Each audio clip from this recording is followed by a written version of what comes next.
Hello everyone, welcome to our study channel examyatra.com. In this session हम modern Indian history के topic Indian national movement को cover कर रहे हैं. Last session में हमने foundation of Indian National Congress का पार्ट 1 कवर किया था. इस सेशन में हम foundation of Indian National Congress पे पार्ट 2 कवर करेंगे.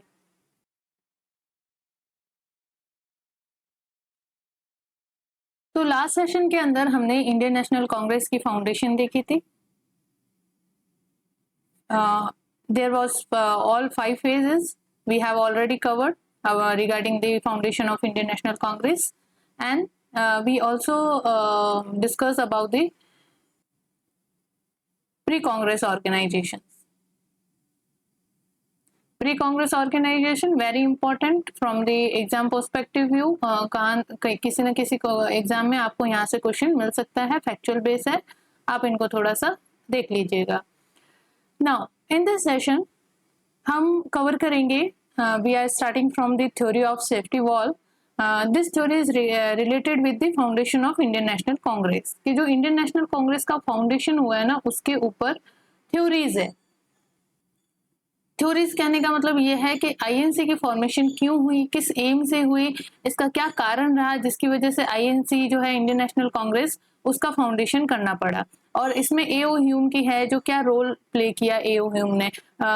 एओ Hume as a Britishers, why he involved in the foundation of Indian National Congress and why he supported the rise of Indian nationalism.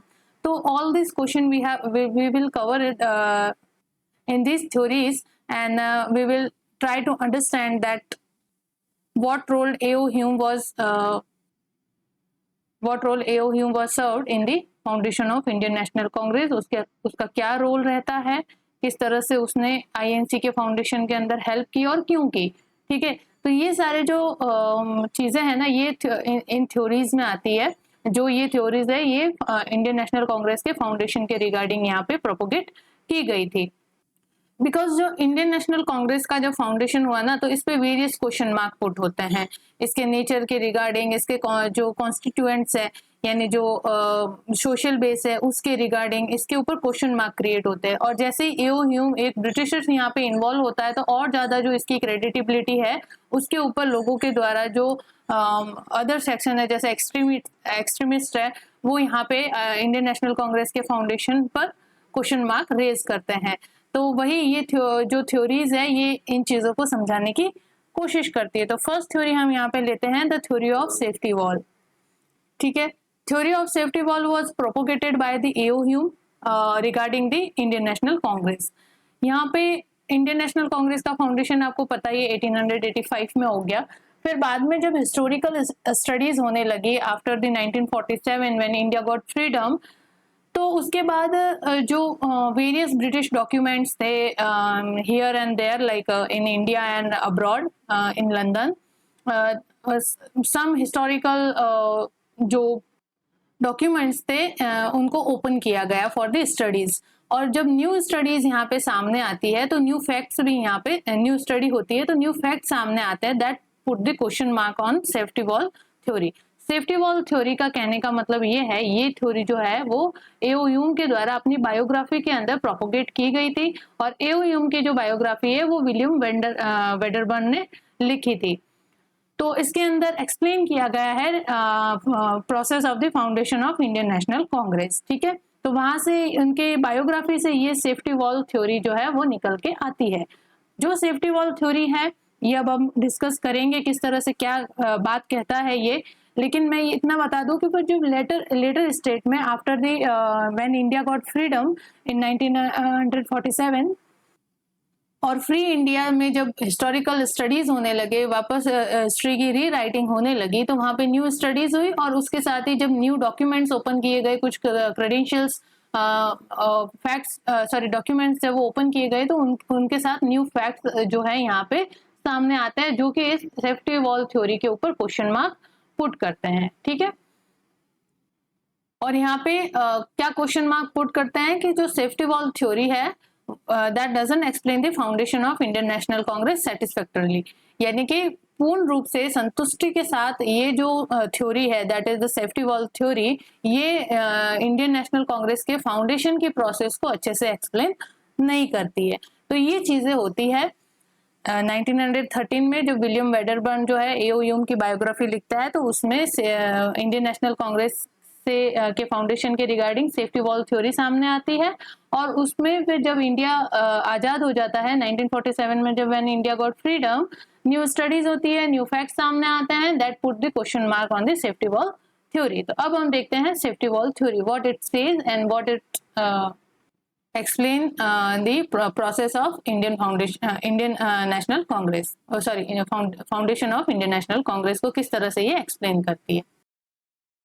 तो यहाँ पे प्रोसेस शुरू होता है जब इंडिया के अंदर राइज ऑफ इंडियन नेशनलिज्म हो रहा था, इंडियन नेशनलिज्म का राइज हो रहा था, और वेरियस प्री कांग्रेस ऑर्गेनाइजेशन या वी कैन से कि मॉडर्न पॉलिटिकल ऑर्गेनाइजेशन जो है वो फॉर्म हो रहे थे, उनकी फाउंडेशन हो रही थी हियर एंड देयर, ठीक है। तो जब इंडियन नेशनलिज्म यहाँ पे राइज हो रहा था, तो ऑब्वियस है कि यहाँ पे अब क्या प्रोसेस जनरेट होने लगी है कि जो ब्रिटिश रूल है उससे पूरी तरह से क्या चाहिए, यहाँ पे आजादी चाहिए, ब्रिटिश रूल जो है उसको यहाँ से ओवरथ्रो करना है। इस तरह की प्रोसेस शुरू हो चुकी थी because of rising Indian nationalism. तो यहाँ पे जो है अभी इतना मास मूवमेंट नहीं हो रहा था कि डायरेक्टली जो है गवर्नमेंट को पता चल जाए कि इस तरह की कुछ प्लानिंग हो रही है लोगों के द्वारा, जो ये मॉडर्न पॉलिटिकल ऑर्गेनाइजेशन के जो लीडर है वो इस तरह की कोई प्रोसेस कर रहे हैं। यहाँ पे आपको मॉडरेट्स और कुछ ऐसे एक्सट्रीमिस्ट लीडरशिप भी देखने को मिलती है जो इस तरह की प्लानिंग प्लॉटिंग कर रहे होते हैं। और 1857 के जो रिवोल्ट से सीख लेते हुए कि अगर हमने मास रिवोल्ट किया विदाउट एनी प्लानिंग तो it was very easy for the British government to crush it, है ना। तो ये 1857 से उनका सबक था। तो अब ये जो मॉडर्न पॉलिटिकल ऑर्गेनाइजेशन थे ये बहुत ही कॉन्स्टिट्यूशनल तरीके से या वी कैन से बहुत ही प्लान्ड वे में ये ब्रिटिश रूल को इंडिया से ओवरथ्रो करने की प्लानिंग कर रहे थे। तो यहाँ पे जो मोस्टली लोअर क्लास के लोग थे, जो लोअर क्लास से बिलोंग करने वाले इंडियन सोसाइटी के लोग थे, एंड और भी नेशनलिस्ट जिनके मन में यहाँ पे ब्रिटिश गवर्नमेंट के प्रति जो डिसकॉन्टेंट है वो बढ़ रहा था, तो उनकी एक जो रिपोर्ट है मतलब 7 वॉल्यूम की एक रिपोर्ट है, जो सीक्रेट रिपोर्ट है, वो एओ ह्यूम के पास आती है इन 1878, ठीक है। एओ ह्यूम जो है वो एक 7 वॉल्यूम की सीक्रेट रिपोर्ट से गो थ्रू होता है, बट वो कोई ऑफिशियल रिसोर्सेज से नहीं आती है। वो जो यहाँ पे इंडिया में जो रिलीजियस गुरुज थे उनके द्वारा एओ ह्यूम को ये वॉल्यूम जो ये 7 वॉल्यूम सीक्रेट रिपोर्ट जो है वो प्रोवाइड करवाई जाती है इन 1878, ठीक है। तो इस रिपोर्ट के अंदर मेन कंटेंट क्या था कि उसके अंदर ये बात निकल के आई कि इंडियन के मन में जो ब्रिटिश गवर्नमेंट रिलेटेड जो डिसकॉन्टेंट है वो राइज हो रहा है, ग्रो हो रहा है, ठीक है। और ऐसी कॉन्स्पायरेसी भी जो है क्रिएट की जा रही है जिससे कि ब्रिटिश रूल को यहाँ से कंप्लीटली भारत से ओवरथ्रो करना है। और वो भी पर्टिकुलरली जो लोअर क्लास के लोग हैं ना, उनके मन में और ज्यादा डिसकंटेंट आ रहा है regarding for the British rule. तो इस 7 वॉल्यूम के अंदर ये बात खुलासा आता है कि इंडियन लीडर जो है या जो इंडियन पीपल है वो अब प्लान कर रहे हैं ब्रिटिश रूल को इंडिया से कंप्लीटली ओवरथ्रो करने का। इस तरह की और इसके लिए कॉन्स्पायरेसी भी चल रही है। तो एओ ह्यूम जो है वो यहाँ पे चिंतित हो जाता है, डिस्टर्ब हो जाता है, और वो वहाँ पे तत्कालीन जो वाइस रॉय होते हैं लॉर्ड डफरिन, उनसे जाके मिलते हैं।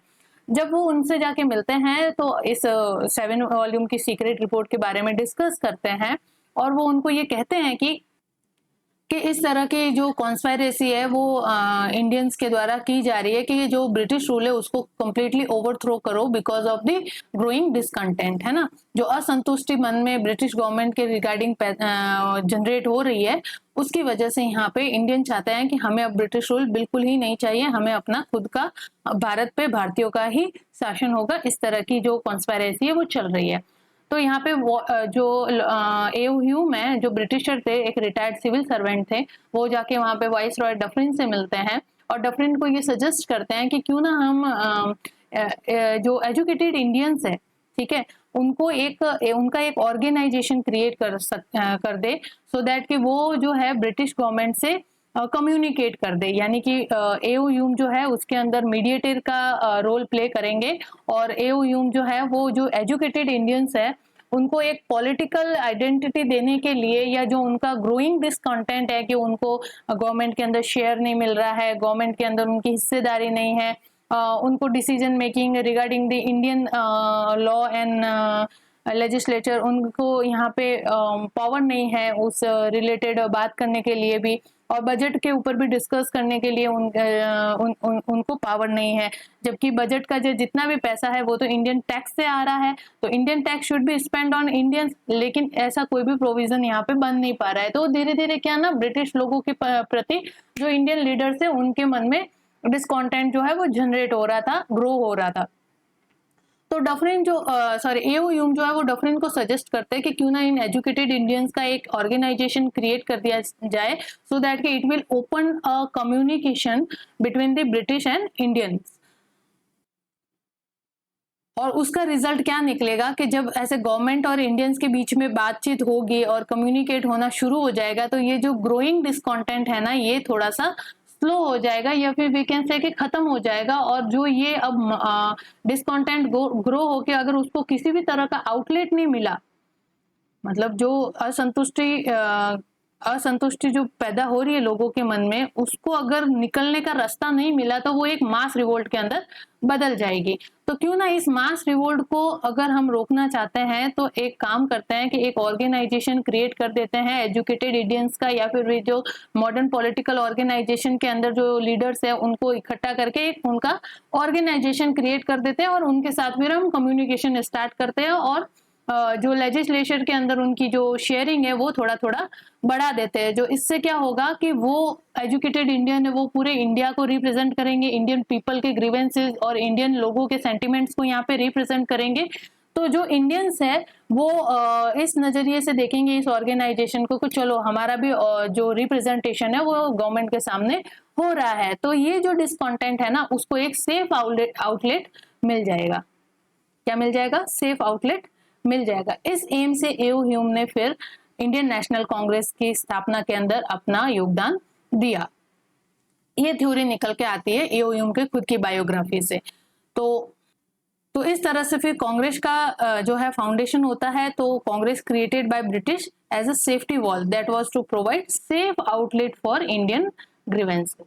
ठीक है, किस वजह से यहाँ पे कांग्रेस को क्रिएट किया गया अकॉर्डिंग टू एओ ह्यूम, कि जो यहाँ पे मास लेवल पे जो डिसकंटेंट ग्रो हो रहा था अगेंस्ट ब्रिटिश गवर्नमेंट, उसको एक सेफ आउटलेट प्रोवाइड करवाने के लिए यहाँ पे ब्रिटिश गवर्नमेंट ने कांग्रेस की फाउंडेशन का प्लान बनाया है ना, जिसके अंदर जो एजुकेटेड इंडियन थे या एजुकेटेड मिडिल क्लास के लोग थे उनको यहाँ पे इनवाइट किया टू मेकिंग दिस ऑर्गेनाइजेशन। और ये जो कांग्रेस है ये किस तरह वर्क कर रहा था? सेफ्टी वॉल की तरह, है ना, बिटवीन द ब्रिटिश गवर्नमेंट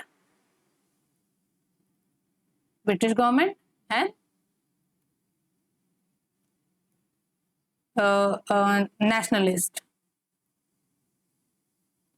तो इंडियन नेशनलिज्म राइज हो रहा था और जिसके कारण डिसकंटेंट क्रिएट हो रहा था इंडियन नेशनलिस्ट के मन में, उसके बीच में ये सेफ्टी वॉल की तरह काम करेगा कौन? कांग्रेस। ठीक है, तो इस वजह से यहाँ पे कांग्रेस की क्रेडिटेबिलिटी पे ये सवाल उठता है कि कांग्रेस जो है ना वो ऑर्गेनाइजेशन है एजुकेटेड इंडियंस का ओनली, उसके अंदर जो मास ग्रीवेंसेस है वो रिप्रेजेंटेड नहीं होते हैं। अदर जो section of the Indian society है जैसे कि पीजेंट है, लेबर है, इनका रिप्रेजेंटेशन इसमें नहीं है। ये उन्हीं लोगों का ग्रुप है जो कि एजुकेटेड है, एजुकेटेड मिडिल क्लास से बिलोंग करते हैं, वेल्दी फैमिली से बिलोंग करते हैं, और वो अपने ही इंटरेस्ट वहां पे रख रहे हैं। और ये जो है लॉयल है किनके प्रति? ब्रिटिश लोगों के प्रति।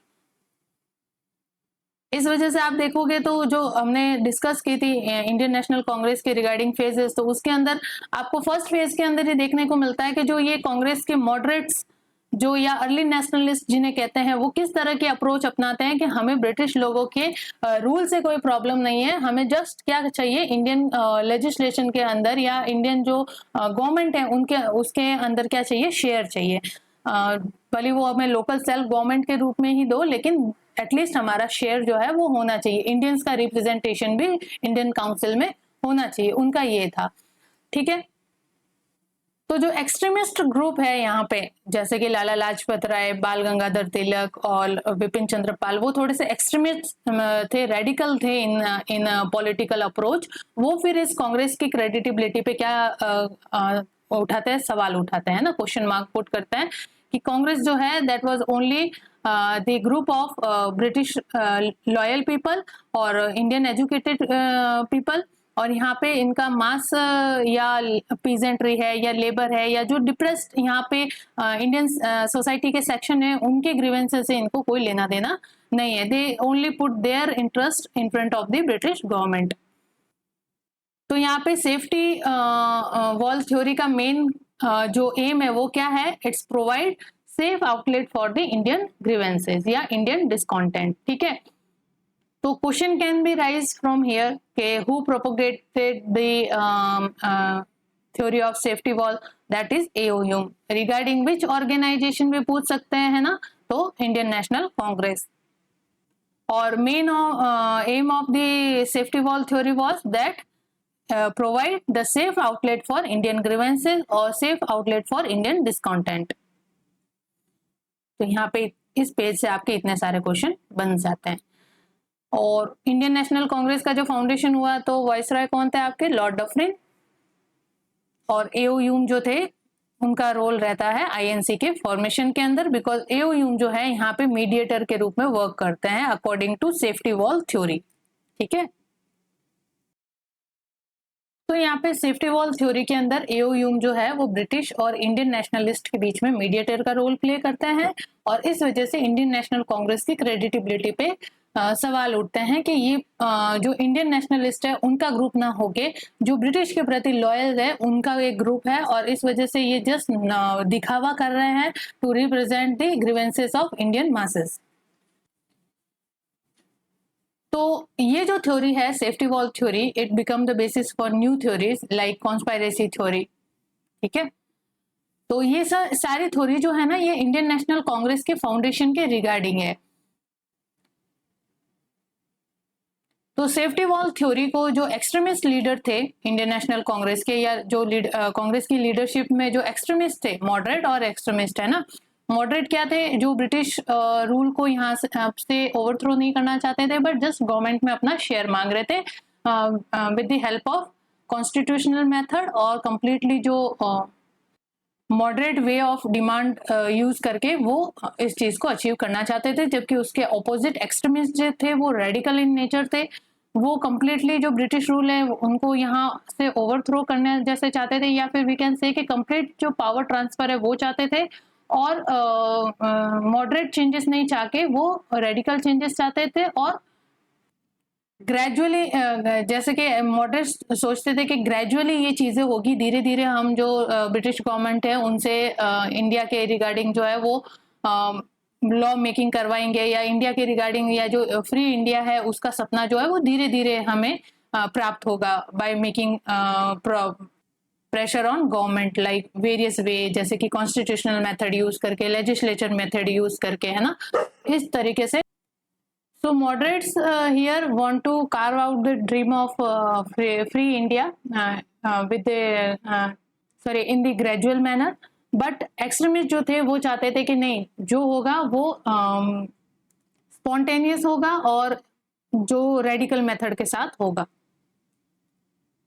इतना स्लो प्रोसेस हम यहाँ पे नहीं दे सकते, ब्रिटिश गवर्नमेंट को इतना टाइम नहीं दे सकते कि वो अपने आप को और ज्यादा स्ट्रॉन्ग कर ले अगेंस्ट द इंडियन नेशनलिज्म, या अगेंस्ट द इंडियन नेशनलिस्ट जो है वो ब्रिटिश गवर्नमेंट अपने आप को इतना ज्यादा पावरफुल कर दे कि फिर जो इंडियन नेशनलिज्म है उसको सप्रेस करने के लिए वो ऑलरेडी रेडी हो। तो एक्सट्रीमिस्ट उनको कोई भी मौका नहीं देना चाहते थे, जो भी चेंजेस चाहते थे वो एट द स्पॉट चाहते थे, जबकि मॉडरेट्स की थोड़ी सी डिफरेंट वे ऑफ अप्रोच था यहाँ पे। तो जो एक्सट्रीमिस्ट लीडरशिप है of the Congress, they use this theory as a criticising the moderates, like Lala Lajpat Rai यहाँ पे जो एक्सट्रीमिस्ट लीडर थे, लाल पाल बाल के जो 3 एक्सट्रीमिस्ट लीडर आपके फेमस है, उनमें से जो लाला लाजपत राय थे वो इस थ्योरी को, सेफ्टी वॉल थ्योरी को, कांग्रेस को क्रिटिसाइज करने के लिए यूज करते हैं in the young India in 1960। Young India जो है वो एक न्यूज़पेपर था या मैगजीन है यहाँ पे, तो यंग इंडिया के अंदर ये 1960 के यंग इंडिया जो है लाला लाजपत राय की बुक है, यहाँ पे सॉरी याद आया, जो इन्होंने लिखी थी और जो इसको महात्मा गांधी ने यहाँ पे पब्लिश किया था। और 1960 के अंदर उन्होंने अपने इस बुक के अंदर, यंग इंडिया बुक के अंदर सेफ्टी वॉल थ्योरी को यूज किया टू क्रिटिसाइज द कांग्रेस। ठीक है, फिर यहाँ पे early Marxist historian R P Dutt, हमने पहले भी पढ़ा यहाँ पे आरपी दत्त के बारे में। उन्होंने यहाँ पे इस थ्योरी को बेस बना के कॉन्स्पायरेसी थ्योरी दी। ठीक है, तो conspiracy theory was given by R P Dutt, जो एक मार्क्सिस्ट हिस्टोरियन थे। तो मार्क्सिस्ट थे, तो यहाँ पे जो मटेरियलिस्टिक अप्रोच है, मटेरियलिस्टिक पॉलिटिकल अप्रोच अपनाते हैं हर चीज की। और यहाँ पे उन्होंने कॉन्स्पायरेसी थ्योरी प्रोपोगेट किया। और उन्होंने इंडिया टुडे के अंदर ये लिखा कि जो इंडियन नेशनल कांग्रेस का फाउंडेशन है वो एक कॉन्स्पायरेसी के रूप में हुआ है, षड्यंत्र के रूप में हुआ है, to curb the Indian nationalist या to curb the Indian rising Indian nationalism. Indian nationalism ये कोई जो नेशनलिस्ट एस्पिरेशन है इंडिया की, उसको सपोर्ट करने के लिए इंडियन नेशनल कांग्रेस का फाउंडेशन नहीं हुआ है। इंडियन नेशनल कांग्रेस का फाउंडेशन ब्रिटिशर्स के द्वारा कॉन्स्पायरेसी के अंडर किया गया है, जिसका मेन एम जो है वो फोरस्टॉल करना है पॉपुलर अपराइजिंग को इन इंडिया। बिकॉज हमने यहाँ पे देखा कि जो 7 वॉल्यूम की जो सीक्रेट रिपोर्ट है उसके अकॉर्डिंग क्या हो रहा था कि जो पॉपुलर अपराइजिंग है वो होने की यहाँ पे पॉसिबिलिटी सामने आ रही थी, कि जो because of the growing discontent against the British government, that was creating the ground for the rising of next popular uprising या नेक्स्ट मास रिवोल्ट, है ना, जो 1857 में हुआ वैसे के वैसा या उससे भी बड़ा एक और मास रिवोल्ट होने का पॉसिबिलिटी जो है वो सामने आ रही थी।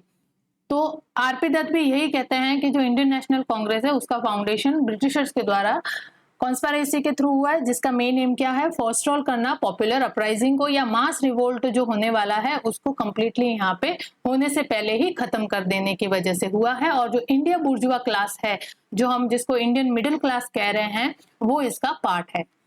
तो इस वजह से यहाँ पे जो इंडियन लीडरशिप है, जो कांग्रेस की इंडियन एजुकेटेड मिडिल क्लास जो लीडरशिप में है, उसके ऊपर उनकी क्रेडिटेबिलिटी पे भी क्वेश्चन मार्क पुट होता है थ्रू दिस कॉन्स्पायरेसी थ्योरी। यानी कि वो जो नेशनलिस्ट है वो इंडिया के इंटरेस्ट के लिए बात नहीं कर रहे हैं, just they want to serve their interest by making such kind of political organisation that is Congress, and they want to remain loyal to British government. ठीक है, और इस इंडियन नेशनल कांग्रेस की आड़ में जो है वो पूरे इंडियन पॉपुलेंस को या जो इंडिया की मास है उसको पागल बनाया जा रहा है कि कांग्रेस जो है वो आपका रिप्रेजेंटेशन कर रही है, जबकि वो अपना ही रिप्रेजेंटेशन कर रही है। अपने जो इंटरेस्ट है, जो बुर्जुआ क्लास के इंटरेस्ट है, वही वहां पे वो सेफगार्ड करना चाहती है और ब्रिटिश के हमेशा लॉयल रहना चाहती है।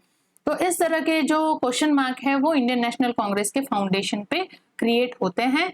और जो सेफ्टी वॉल थ्योरी है वो बेस बनती है आगे जाके कॉन्स्पायरेसी थ्योरी की यहाँ पे, जो कि आरपी दत्त के द्वारा दी गई, जो एक मार्क्सिस्ट हिस्टोरियन थे। फिर आगे चल के जो इंपीरियलिस्टिक हिस्टोरियन थे वो इस थ्योरी को यूज करते हैं टू डिस्क्रेडिट आईएनसी, यानी आईएनसी की आलोचना करने के लिए ये इस थ्योरी का यूज किया जाता है बाय इंपीरियलिस्टिक हिस्टोरियन। तो आईएनसी को यहाँ पे बदनाम करने के लिए इंपीरियलिस्टिक हिस्टोरियन के द्वारा ये सेफ्टी वॉल थ्योरी यूज की जाती है। तो through safety wall theory they will discredit the Indian National Congress. Then communist leader जैसे कि MS Golwalkar mention the theory in his famous booklet named at we in 1939। और nationalistic historian like RC Majumdar, इन्होंने इस theory को accept किया है कि हाँ, इंडियन नेशनल कांग्रेस का जो फाउंडेशन है वो एक सेफ्टी वॉल के रूप में हुआ है to provide safe outlet for the growing discontent among the Indian nationalist और इंडियन पॉपुलेंस। तो ये थी सेफ्टी वॉल थ्योरी। ठीक है, तो सेफ्टी वॉल थ्योरी के साथ साथ हमने कौन सी थ्योरी देखी, कॉन्स्पायरेसी थ्योरी, आरसी दत्त द्वारा यहाँ पे दी गई। सेफ्टी वॉल्व, और सेफ्टी वॉल्व थ्योरी ही बेस है कॉन्स्पायरेसी थ्योरी का।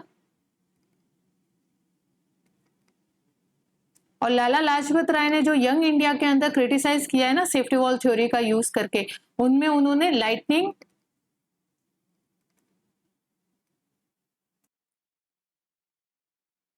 कंडक्टर थ्योरी,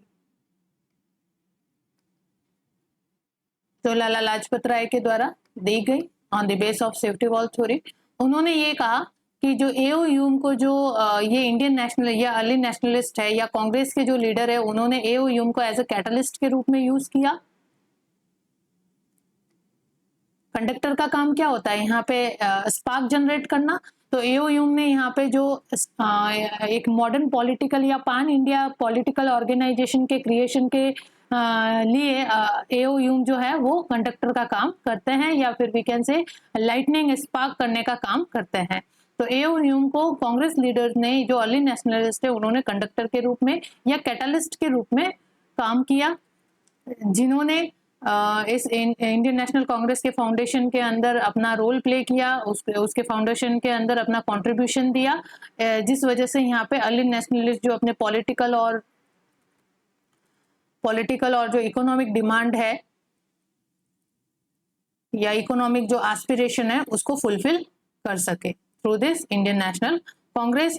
और जो ये इंडियन नेशनल कांग्रेस का फाउंडेशन है उसको ऑफिशियल हॉस्टिलिटी से भी बचा सके, इस वजह से यहाँ पे एओ ह्यूम को यहाँ पे इन्वॉल्व किया गया, बिकॉज एओ ह्यूम जो है वो ब्रिटिश है और उनका ये सोचना था कि अगर ब्रिटिश हमारे साथ इन्वॉल्व हो गए तो इंडियन नेशनल कांग्रेस जो एक इन्फेंट अवस्था में है, एक इन्फेंट ऑर्गेनाइजेशन है या जो अभी जस्ट न्यू बना है, शिशु अवस्था में है, उसके ऊपर ऑफिशियल हॉस्टिलिटी जो है वो नहीं आएगी और इसको सप्रेस नहीं किया जाएगा अगर यहाँ पे ब्रिटिश की इन्वॉल्वमेंट होगी। तो एओ ह्यूम को जो है, एओ ह्यूम सोच रहा था कि मैंने इंडियन नेशनल कांग्रेस को यूज किया एज अ सेफ्टी वॉल, लेकिन यहाँ पे जो इंडियन नेशनलिस्ट है या अर्ली नेशनलिस्ट है वो यूज कर रहे थे एओ ह्यूम को as a safety wall against the official hostility, है ना। तो यहाँ पे दोनों ही जिन्होंने यहाँ पे जो एओ ह्यूम है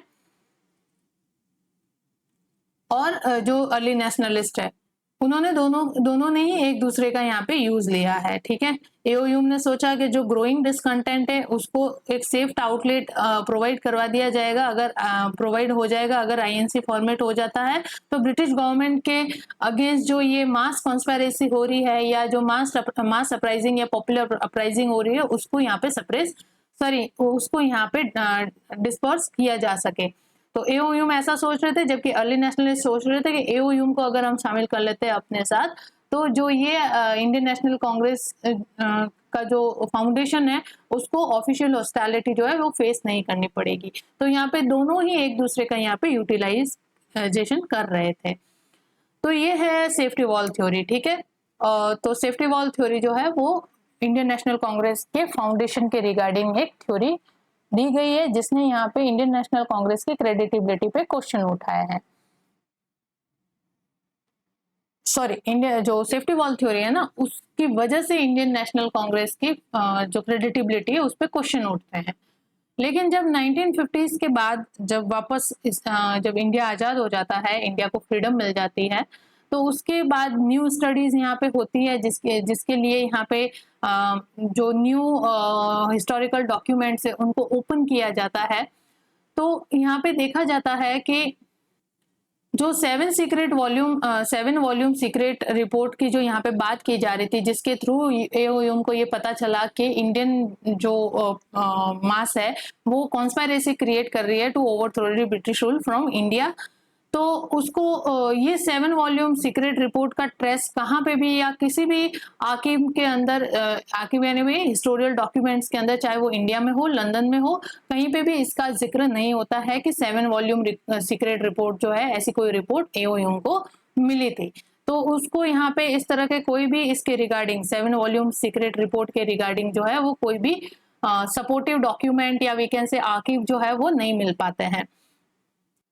तो एओ ह्यूम की जो बायोग्राफी के अंदर जो रेफरेंस हमें मिलता है इस 7 वॉल्यूम सीक्रेट रिपोर्ट का, वो कहीं पे भी बाद में जब हिस्टोरिकल स्टडी हुई या और न्यू जो डॉक्यूमेंट्स थे, सीक्रेट डॉक्यूमेंट्स थे जो ओपन किए गए हिस्टोरिकल स्टडीज के लिए, उनके अंदर इस तरह की कोई भी बात या इसके रिगार्डिंग कोई भी कोरोबरेटिव जो एविडेंस है वो नहीं मिलते जो इस बात को सपोर्ट करे कि एओ ह्यूम को एक 7 वॉल्यूम सीक्रेट रिपोर्ट मिली थी जिसके अंदर ये लिखा था कि इंडिया मास जो है वो प्लानिंग कर रहा है, कॉन्स्पायरेसी कर रहा है to overthrow the British rule from India. तो इस तरह के कोई भी सपोर्टिव एविडेंस जो है वो नहीं मिलते हैं कि एओ ह्यूम ने यहाँ पे इंडियन नेशनल कांग्रेस का फाउंडेशन इस वजह से किया कि वो जो इंडियन डिसकॉन्टेंट है, जो इंडियन लोगों के मन में जो डिसकॉन्टेंट राइज हो रहा है उसको एक सेफ आउटलेट प्रोवाइड करवा सके। तो इस वजह से यहाँ पे जब वापस हिस्टोरिकल स्टडीज हुई तो सेफ्टी वॉल थ्योरी की रिलेवेंसी जो है यहाँ पे घट जाती है। और फिर यहाँ पे ये सामने आता है कि एओ ह्यूम जो है वो सच में इंडिया के लिए प्रोग्रेसिव माइंड थॉट रखता था, एक प्रोग्रेसिव लिबरल सिविल सर्वेंट था जो इंडिया का पॉलिटिकल, सोशियो इकोनॉमिक हर एक एस्पेक्ट्स के अंदर डेवलपमेंट चाहता था। ठीक है,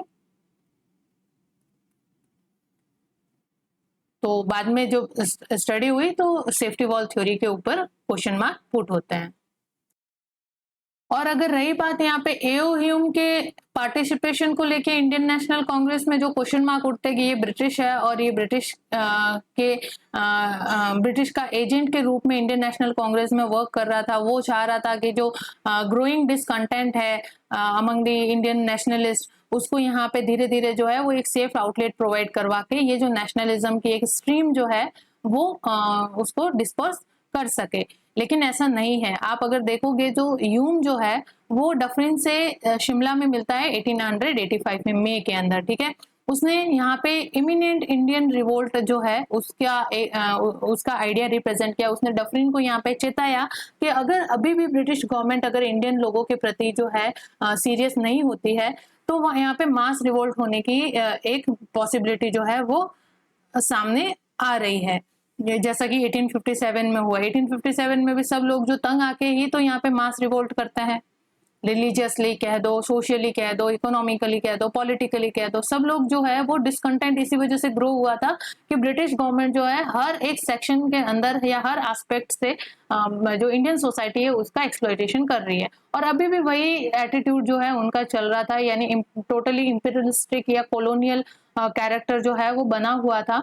तो डफरिन ने जो ह्यूम है उसने डफरिन से मिलकर जस्ट उनको ये बात बताई थी शिमला में मिलके। उसने ये नहीं बताया कि देखो इंडिया जो है वो कॉन्स्पायरेसी क्रिएट कर रहा है to overthrow the British rule from India.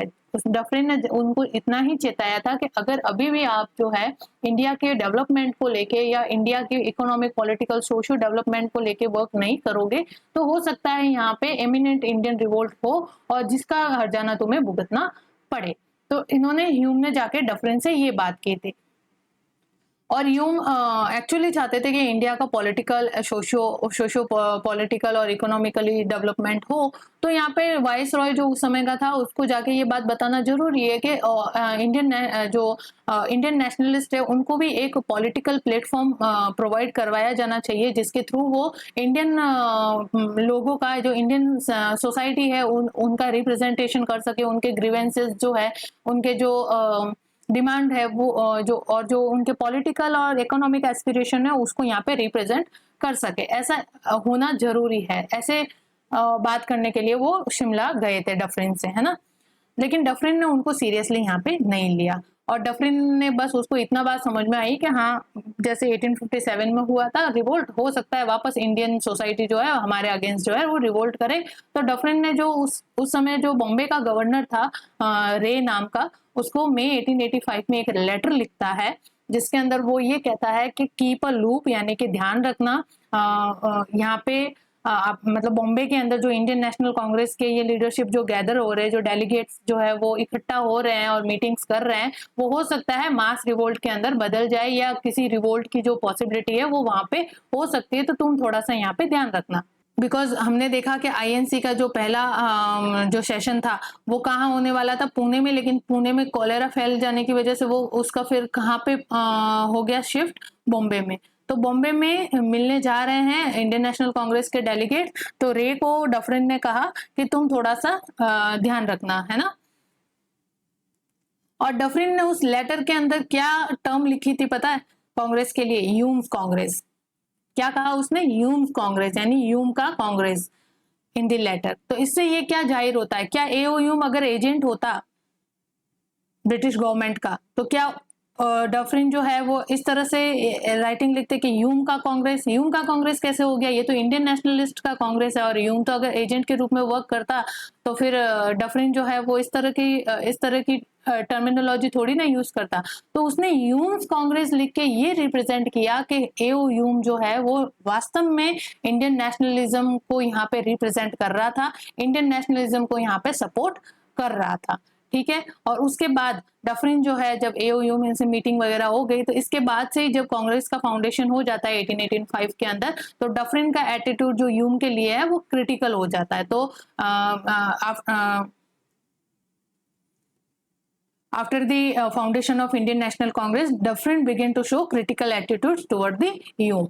तो इससे क्या जाहिर रहता है, अगर ह्यूम यहाँ पे मीडिएटर का रोल प्ले कर रहा होता और इंडियन नेशनल कांग्रेस को एज अ सेफ्टी वॉल के रूप में यूज कर रहा होता, तो क्या यहाँ पे डफरिन जो है क्रिटिकल एटीट्यूड अपनाता ह्यूम की तरह? ह्यूम को तो वो तो प्रमोशन दे देता या ह्यूम को जो है और ज्यादा मतलब कहते हैं ना कि अप्रिशिएट करता, लेकिन ऐसा नहीं है। उसका क्रिटिकल एटीट्यूड ये दिखाता है कि ह्यूम जो है लिटरली इंडियन नेशनलिज्म को सपोर्ट कर रहा है, इंडिया के सोशियो पॉलिटिकल और इकोनॉमिक डेवलपमेंट के लिए वर्क कर रहा है, ठीक है। तो सेफ्टी वॉल थ्योरी के ऊपर यहाँ से ये क्वेश्चन मार्क पुट होते हैं। जब न्यू स्टडी की गई, न्यू डॉक्यूमेंट्स खोले गए, सॉरी जो क्रेडेंशियल और सीक्रेट डॉक्यूमेंट्स थे जो अब तक ओपन नहीं किए गए थे, वो ओपन किए गए सो दैट कि न्यू हिस्ट्री राइटिंग की जा सके, है ना। तो उसके अंदर ये सब सामने आता है। लेकिन 7 वॉल्यूम जो सीक्रेट रिपोर्ट थी उसका कहीं पे भी एविडेंस नहीं मिलता है। लेकिन इन सारी चीजों का एविडेंस ह्यूम के लेटर डफरिन के लेटर में मिलता है कि वहां पे कांग्रेस ह्यूम्स कांग्रेस जैसी टर्म्स लिखी है। तो यहाँ पे एओयूम का रोल जो है एजेंट के रूप में नहीं था, literally he was supporting the Indian nationalism. और एओयूम के प्रति जब उसका क्रिटिकल एटीट्यूड शो करता है डफरिन, तो डफरिन जो है नवंबर 1885 के अंदर अपने एक स्पीच देता है और वो वहां पे इंडियन नेशनल कांग्रेस के प्रति भी अपना क्रिटिकल एटीट्यूड दिखाते हुए ये कहता है कि Indian National Congress is nothing just a microscopic minority. ये टर्म उसने यूज की कि जो एक अल्पसंख्यक है उनका ये ग्रुप है और वो अपने ही यहाँ पे इंटरेस्ट को फुलफिल करने के अंदर लगे हुए हैं, है ना। जो अल्पसंख्यक यहाँ पे उस समय वो माइनॉरिटी नहीं जो डिप्रेस क्लास वाले अल्पसंख्यक है, अल्पसंख्यक वो जो रिच क्लास से बिलोंग करते हैं, जो गिनती में थोड़े हैं। बाकी तो mass population number of the people क्या है, गरीब है। यहाँ पे मेजोरिटी किनकी है? गरीबों की। तो जो माइनॉरिटी क्लास है यानी जो वेल्दी फैमिली से बिलोंग करते हैं वो लोग ही इंडियन नेशनल कांग्रेस को यहाँ पे रिप्रेजेंट कर रहे हैं और उनका एम भी अपने इंटरेस्ट को यहाँ पे रिप्रेजेंट करने का है। तो डफरिन ने यहाँ पे इंडियन नेशनल कांग्रेस को माइक्रोस्कोपिक माइनॉरिटी कहा। This question can B frame in any government examination के अंदर आपका क्वेश्चन बन सकता है कि who called INC microscopic minority? तो लॉर्ड डफरिन, ठीक है। तो लॉर्ड डफरिन ने आईएनसी को क्रिटिसाइज करते हुए उसको माइक्रोस्कोपिक माइनॉरिटी जैसी टर्म दी। तो ये आपका क्वेश्चन यहां से बन जाता है एक और। तो ऑल दिस जो फैक्ट्स है जो अभी हमने देखे, जो न्यू स्टडीज से सामने आए, तो they put question mark on the collaboration of Hume and Dufferin. हमने देखा ना शुरू में क्या कहा गया है according to safety wall theory कि ह्यूम और डफरिन जो है वो मिलते हैं, डिस्कस करते हैं कि भाई ऐसी एक रिपोर्ट आई है जिसके अंदर कॉन्स्पायरेसी हो रही है अगेंस्ट द ब्रिटिश गवर्नमेंट, उनको ओवरथ्रो करने की, मास रिवोल्ट करने की एक कॉन्स्पायरेसी हो रही है। तो हम क्या करते हैं, एक इंडियन नेशनल कांग्रेस के रूप में जो है वो एक पॉलिटिकल ऑर्गेनाइजेशन क्रिएट कर देते हैं एजुकेटेड इंडियन का, सो दैट कि it will provide a safe outlet for the Indian डिस्कॉन्टेंट।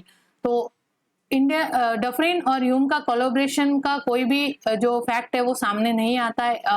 उल्टा हमें ये मिलता है कि जो डफरिन है वो क्रिटिकल एटीट्यूड अपनाता है टुवर्ड्स द ह्यूम। तो उनके कोलैबोरेशन का या उनके सहयोग का इन the foundation of Indian National Congress का कोई भी फैक्ट या कोई भी एविडेंस जो है वो नहीं मिलता है। तो इस वजह से ये सारे फैक्ट जो है वो क्वेश्चन मार्क पुट करते हैं on the theory of safety wall. ठीक है, तो जैसे अगर अब यहाँ पे क्वेश्चन कैसे मेंस के अंदर मैं बता दूं, मेंस के अंदर क्वेश्चन बनेगा आपके कि AO Hume use Indian National Congress as a safety wall for the British rule, है ना, कि इंडियन नेशनल कांग्रेस को ह्यूम ने एज अ सेफ्टी वॉल के रूप में यूज किया क्रिटिकली एग्जामिन। तो क्रिटिकली एग्जामिन में जब बात आ जाती है तो उसके आपको दोनों लिखने पड़ते हैं एस्पेक्ट, है ना, क्रिटिकली एग्जामिन के अंदर दोनों एस्पेक्ट में। मतलब पहले तो आपको सेफ्टी वॉल थ्योरी बतानी होगी कि क्या है, सेफ्टी वॉल थ्योरी के अकॉर्डिंग क्या चीज कही जा रही है, और क्रिटिकली एग्जामिन के अंदर आप सारे ये जो जितने भी फैक्ट्स हमने यहाँ से शुरू किए थे कि न्यू स्टडी जब हुई तो कोई भी कोलैबोरेटिव एविडेंस नहीं मिला, है ना, किसी भी तरह का आर्किव जो है इंडिया हो चाहे लंदन हो वहां पे नहीं मिलता है, और कोई भी ऐसा एविडेंस नहीं मिलता है जो कि 7 वॉल्यूम सीक्रेट रिपोर्ट को यहाँ पे सपोर्ट करता हो या उसके होने की मौजूदगी का कोई एविडेंस देता हो, ऐसा नहीं होता है। और उसके साथ हमें क्या क्या मिलता है, AO ह्यूम का डफरिन का लिखा हुआ लेटर मिलता है जिसके अंदर वो AO ह्यूम कांग्रेस को क्या कहता है, ह्यूम कांग्रेस कहता है। और लॉर्ड डफरिन जो है वो ह्यूम के प्रति क्रिटिकल एटीट्यूड अपनाता है और अपनी नवंबर 1885 की स्पीच के अंदर वो इंडियन नेशनल कांग्रेस को माइक्रोस्कोपिक माइनॉरिटी कहता है। तो ये सारे फिर आपको क्रिटिकली एग्जामिन के अंदर लिखने हैं। पहले आपको सेफ्टी वॉल थ्योरी को एक्सप्लेन करना है, उसके बाद उसके ऊपर जो क्वेश्चन मार्क पुट कर रहे हैं वो सारी लाइनें लिखनी है। तो ये हमने यहाँ पे आपका एक मेंस का क्वेश्चन जो है regarding the theory safety wall theory वो यहाँ पे हमने देख लिया। और अगर आपको ऐसा क्वेश्चन आ जाए कि जैसे कोई भी जैसा RS दे लो आप, स्टेट PCS के अंदर आते हैं 5-5 क्वेश्चन के कि राइट द या explain the theory regarding the foundation of Indian National Congress, तो यहाँ पे 3 थ्योरियां हो जाती है। फर्स्ट आपकी सेफ्टी वॉल थ्योरी हो जाती है, और दूसरी आपकी कॉन्स्पायरेसी थ्योरी जो RP दत्त के द्वारा दी गई, उसका बेस भी सेफ्टी वॉल थ्योरी होता है, ये आपको लिखना है। एंड थर्ड आपका यहाँ पे हो जाती है लाइटनिंग कंडक्टर थ्योरी, जो कि लाला लाजपत के द्वारा कहा गया शब्द था कि AO ह्यूम को जो है एज अ कैटलिस्ट के रूप में यूज लिया जा रहा है। तो ये लाला लाजपत राय के द्वारा दी गई थी जो एक एक्सट्रीमिस्ट लीडर थे in the Indian National Congress. तो ये हो जाती है theory regarding the foundation of Indian National Congress. ठीक है, इन सभी थ्योरी का बेस जो है वो सेफ्टी वॉल थ्योरी ही है। तो ये आपके 2 क्वेश्चन यहाँ पे बन जाते हैं। तो इस तरह से क्वेश्चन फ्रेम होंगे। और यहाँ पे आपको फैक्चुअल क्वेश्चन के अंदर जो ऑप्शनल क्वेश्चन होते हैं उसके ऑब्जेक्टिव क्वेश्चन होते हैं उसके अंदर आपको यहाँ पे ये पूछा जा सकता है कि इंडियन नेशनल कांग्रेस के लिए माइक्रोस्कोपिक माइनॉरिटी वर्ड जो है वो किसने यूज किया, तो लॉर्ड डफरिन ने। और ऐसा ना पूछे तो ऐसा पूछ सकते हैं कि लॉर्ड डफरिन ने इंडियन नेशनल कांग्रेस को क्रिटिसाइज करते हुए क्या टर्मिनोलॉजी दी थी। तो आपको याद रखना है माइक्रोस्कोपिक माइनॉरिटी लॉर्ड डफरिन ने INC के लिए यूज किया था। ठीक है, नाउ यहाँ पे एक क्वेश्चन बन के आता है आपका कि what is the role of AO Hume in the foundation of Indian National Congress, या फिर हमको एक दूसरी भाषा में कहे तो why an Englishman was involved. तो रोल ऑफ AO ह्यूम देखते हैं in the foundation of Indian National Congress, और वी कैन से कि why an Englishman was involved. तो यहाँ पे AO ह्यूम जो है वो उसका नेचर ही कैसा था, पॉलिटिकली वो लिबरल था। तो earlier he was associated with Ripon, Ripon के साथ जब रिपन जो था वो भी आपको पता है पॉलिटिकली लिबरल था, और वो चाहता था कि इंडिया का जो है वो पॉलिटिकल इकोनॉमिकल डेवलपमेंट हो। तो रिपन ने जैसे जो लिबरल प्रोग्राम रन किए थे, जैसे लोकल सेल्फ गवर्नमेंट है ना, और भी बहुत सारे, जैसे प्रेस के लिए उसने लिबरल एटीट्यूड अपनाया था, प्रेस को रिलीज किया था from the strict control of the British government. तो रिपन के जो प्रोग्रेसिव प्रोग्राम थे उसको सपोर्ट किया था इसने AO ह्यूम ने, और रिपन के साथ मिलकर इसने इंडिया में खूब काम किया था। लेकिन जब रिपन का डिपार्चर हो गया, रिपन यहाँ से चले गए, तो रिपन के डिपार्चर के बाद से उसने जो AO ह्यूम है उसने जो अपना इंटरेस्ट है वो किस तरफ डेवलप किया, तो bringing educated Indians into a pan India organisation. क्योंकि जगह जगह पे राइज ऑफ नेशनलिज्म तो हो चुका था आफ्टर द 1857। तो because of this rise of nationalism यहाँ पे मॉडर्न पॉलिटिकल ऑर्गेनाइजेशन क्रिएट हो रहे थे, लेकिन वो स्कैटर्ड फॉर्म में थे। स्कैटर्ड यानी लोकल थे, अभी भी इनका कैरेक्टर कैसा था, लोकलाइज्ड था। यानी ये कंप्लीट इंडियन सोसाइटी को या कंप्लीट इंडिया को रिप्रेजेंट यहाँ पे नहीं कर रहे थे, यानी पान इंडिया कैरेक्टर इनका नहीं था। तो बिकॉज एओ ह्यूम जो है वो पॉलिटिकल लिबरल था और in true sense he want कि इंडिया का जो पॉलिटिकल सोशियो कल्चरल और इकोनॉमिक डेवलपमेंट हो, उसके लिए एक पान इंडिया ऑर्गेनाइजेशन होना जरूरी है। किनका? एजुकेटेड इंडियंस का, सो दैट कि वो नेशनल जो इश्यूज है उसको रिप्रेजेंट कर सके, उसके नेशनल इश्यूज को यहाँ पे गवर्नमेंट के साथ डिस्कस कर सके, और जो ग्रोइंग डिसकंटेंट है लोगों का उसको यहाँ पे गवर्नमेंट के साथ डिस्कस करके उसका रिड्रेसल करवा सके। तो बिकॉज यहाँ पे ब्रिटिश लोग हमसे इस मॉडर्न पॉलिटिकल जो सिस्टम है उसके अंदर ज्यादा डेवलप थे, बिकॉज हमने यहाँ एंशियंट टाइम से लेकिन मिडाइवल टाइम का अगर आप देखो तो एंशियंट में हर एक डायनेस्टी या जो रूलिंग वहाँ पे एम्परर हुआ करते थे उनकी अपनी एक व्यवस्था होती थी, अपना एक जो लॉ एंड ऑर्डर का सिस्टम होता था या पॉलिटिकल सिस्टम होता था वो होता था। उसके बाद एंशियंट से हमने मिडाइवल के अंदर प्रवेश किया, तो मिडाइवल में प्रवेश करते करते भी फिर हमारे ऊपर राज करने कौन आ गए? मुगल्स। तो मुगल्स ने अपने अकॉर्डिंग अपना पॉलिटिकल सिस्टम बनाया था। तो मॉडर्न पॉलिटिकल सिस्टम जिसके अंदर डेमोक्रेसी,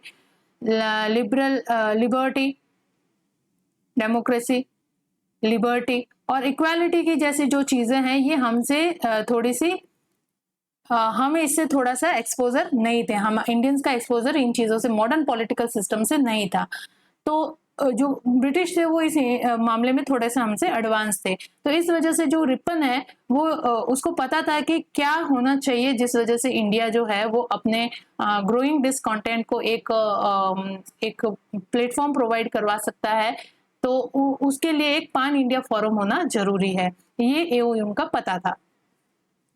तो एओ ह्यूम ने यहाँ पे अपने मन में ये नेसेसिटी समझी कि जो इंडियन एजुकेटेड लोग हैं उनको यहाँ पे एक साथ किया जाए और एक पान इंडिया ऑर्गेनाइजेशन जो है वो क्रिएट करवाया जाए, जिसकी वजह से फिर जो इनकी एक नेशनल इश्यूज को लेके ये अपना रिप्रेजेंटेशन यहाँ पे कर सकते हैं।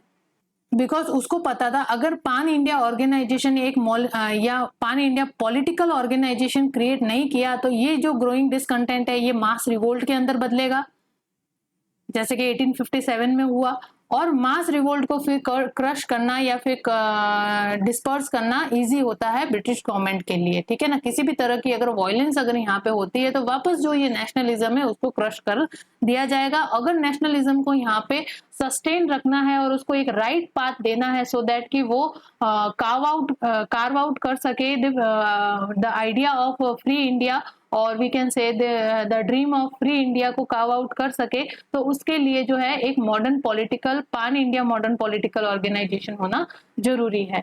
तो ये एओ ह्यूम का पता था। तो एओ ह्यूम ने फिर इस ग्रोइंग डिसकंटेंट को देखते हुए पान इंडिया फोरम की जो नेसेसिटी है उसको मन में लगा और उसने फिर एजुकेटेड इंडियन के साथ जो कम्युनिकेशन करना है वो शुरू किया। तो उसके हिसाब से एओ ह्यूम के हिसाब से कि जो ये ग्रोइंग डिसकंटेंट है और जो पान इंडिया फोरम है वो एक रिप्रेजेंट करेगा इंडियन इंटरेस्ट को and it would create a harmonious political atmosphere. अगर हार्मोनियस पॉलिटिकल एटमॉस्फेयर होगा तो ही जो ये नेशनलिज्म का जो फ्रूट है वो राइप किया जा सकेगा और नेशनलिज्म को एक राइट गाइड के साथ जो फ्री इंडिया का एस्पिरेशन है वो यहाँ पे अचीव किया जा सकेगा। अदरवाइज अगर ये रिवोल्ट में हो गया, हार्मोनियस पॉलिटिकल एटमॉस्फेयर नहीं हो गया, वापस वो केओटिक पॉलिटिकल एटमॉस्फेयर हो गया, तो वापस से वही चीज होगी कि जिस तरह से 1857 के रिवोल्ट को सप्रेस कर दिया गया था बाय द ब्रिटिश गवर्नमेंट, वापस इसी तरह की चीज होने वाली है इंडियंस के साथ। और इंडियंस हो सकता है आगे के और 100 साल तक ब्रिटिश से कभी भी फ्री नहीं होंगे, है ना।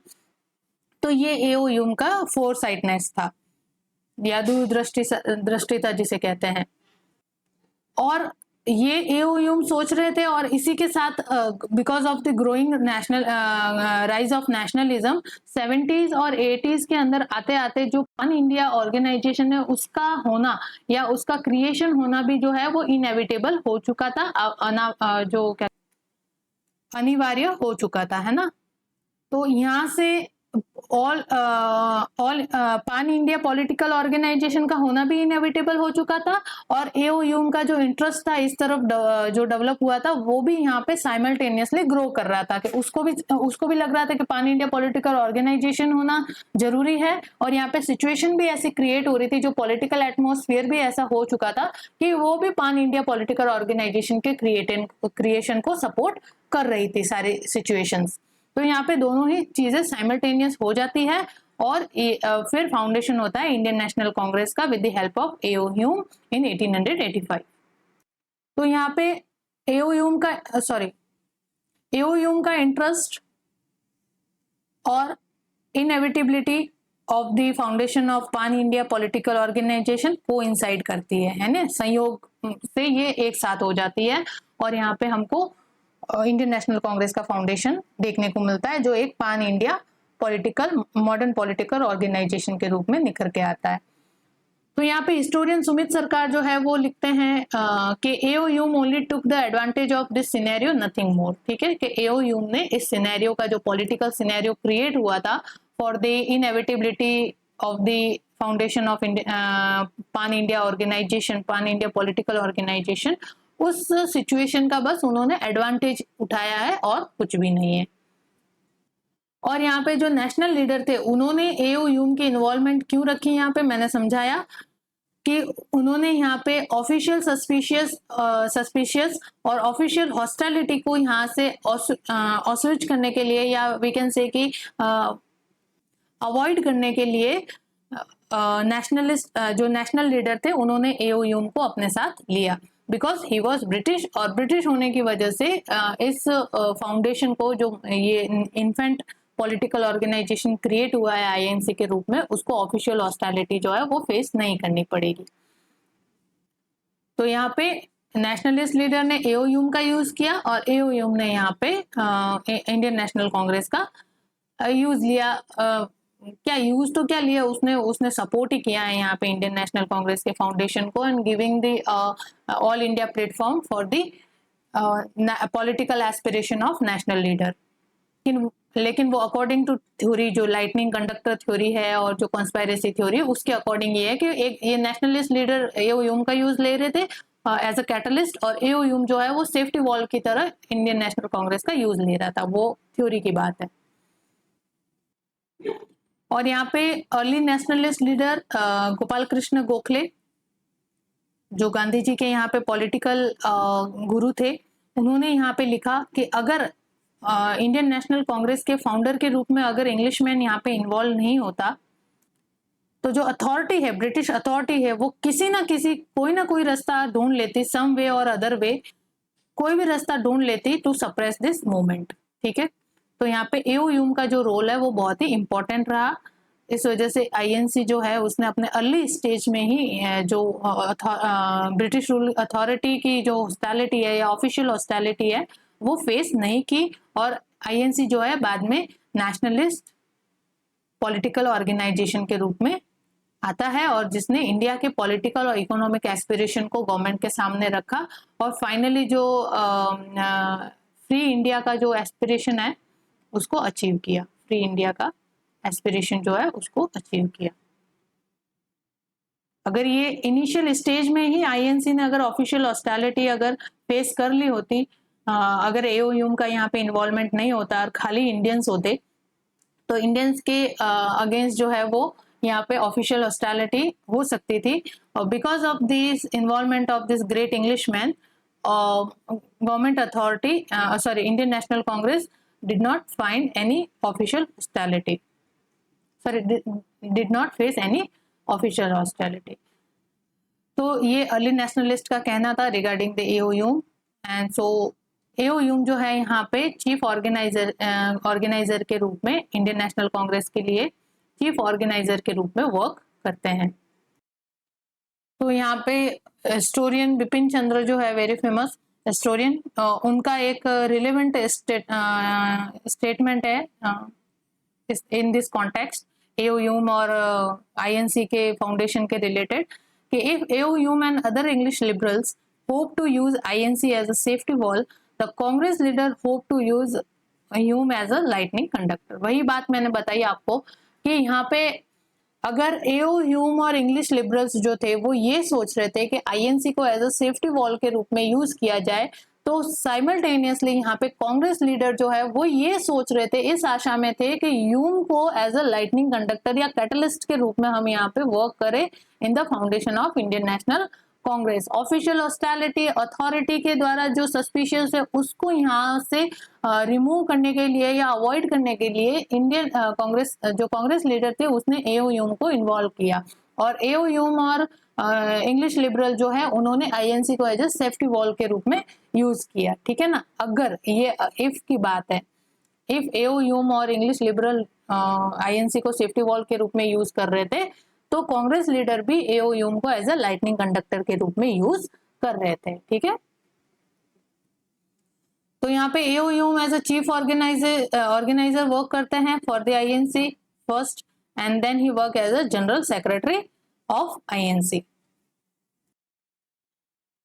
तो यहाँ पे वो फुल टाइम एक्टिविस्ट के रूप में काम करते हैं इंडिया के अंदर, और मतलब पॉलिटिकल एक्टिविस्ट के रूप में, एंड 1892 तक वो इंडियन नेशनल कांग्रेस की जो एक्टिविटी है उसको डोमिनेट करते हैं, उसको ऑर्गेनाइज करने का काम करते हैं कांग्रेस लीडर्स को। और बाद में जब वो 1892 के बाद जब इंग्लैंड चले जाते हैं इंडिया छोड़ के, तो वो वहां पे भी जो मेंबर होते हैं ब्रिटिश कमेटी ऑफ कांग्रेस के, जिसका काम था कि इंग्लैंड के अंदर पॉलिटिकल प्रोपोगेंडा जो है उसको रन करे regarding the freedom of India, है ना, या फिर वी कैन से कि ब्रिटिश अथॉरिटी को कंपेल करे to work for the Indian people या इंडियन सोसाइटी। तो यहाँ पे 1885 से 1892 जब तक एओ ह्यूम रहते हैं, तो वो जो टाइम पीरियड है वो जाना जाता है first phase of moderate politics के रूप में।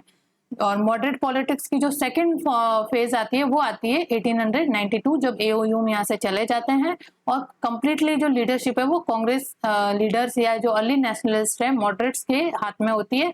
तो एओ ह्यूम के जाने के बाद मॉडरेट पॉलिटिक्स की सेकंड फेज होती है, दैट इज 1892 से 1905 तक बंगाल का विभाजन नहीं हो जाता तब तक। और जब बंगाल का विभाजन हो जाता है तो यहाँ पे 1897 में जो मॉडरेट्स और एक्सट्रीमिस्ट थे उनके बीच में यहाँ पे स्प्लिट हो जाता है, सूरत स्प्लिट जिसको कहते हैं।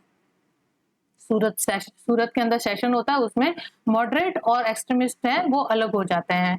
और इसके बाद जो ये जो नेशनलिज्म का जो ये स्ट्रीम थी ये दो भागों में बढ़ जाती है, मॉडरेट और एक्सट्रीमिस्ट, और एक पॉलिटिकल वैक्यूम यहाँ पे क्रिएट हो जाता है। बिकॉज दोनों ही एक मत नहीं हो रहे थे तो आगे कोई पॉलिटिकल डेवलपमेंट हो नहीं पा रहा था, इस वजह से यहाँ पे एक पॉलिटिकल वैक्यूम जनरेट होता है। वैक्यूम यहाँ पे जनरेट होता है, और उस पॉलिटिकल वैक्यूम को जनरेट करने के फिल करने के लिए यहाँ पे रिवोल्यूशनरी एक्टिविटी देखने को मिलती है, रिवोल्यूशनरी नेशनलिज्म राइज होता है। और बाद में लेटर स्टेज में होम रूल जैसे आंदोलन जो है तिलक के द्वारा चलाए जाते हैं, सो दैट कि इस पॉलिटिकल गैप को यहाँ पे फुलफिल किया जा सके, और जो मेन पर्पस है, जो एस्पिरेशन है पॉलिटिकल और economic aspiration of the nation है, उसको एक एक राइट पाथ जो है वो प्रोवाइड करवा के आगे तक ले जाया सके। अदरवाइज अगर ऐसा एक सेटबैक आ जाता है, मॉडरेट और एक्सट्रीमिस्ट अलग हो जाते हैं, कोई भी आगे पॉलिटिकल डेवलपमेंट नहीं होता है, तो फिर वो तो जो रिलेवेंसी है इंडियन नेशनल कांग्रेस के फाउंडेशन की, उसके ऊपर तो फिर क्वेश्चन मार्क हो जाएगा, या रिलेवेंसी जो है वो खत्म हो जाएगी। उसके बाद में वापस एक नया पान इंडिया पॉलिटिकल ऑर्गेनाइजेशन क्रिएट करना बहुत टफ काम हो जाएगा।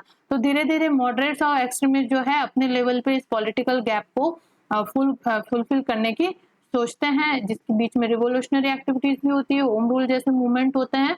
तो ये सारे जो मूवमेंट ये हमें इस वजह से देखने को मिलते हैं बिकॉज यहाँ पे मॉडरेट और एक्सट्रीमिस्ट जो है वो अलग हो जाते हैं 1897 में, बिकॉज यहाँ पे आइडियोलॉजिकल डिफरेंस हो जाता है।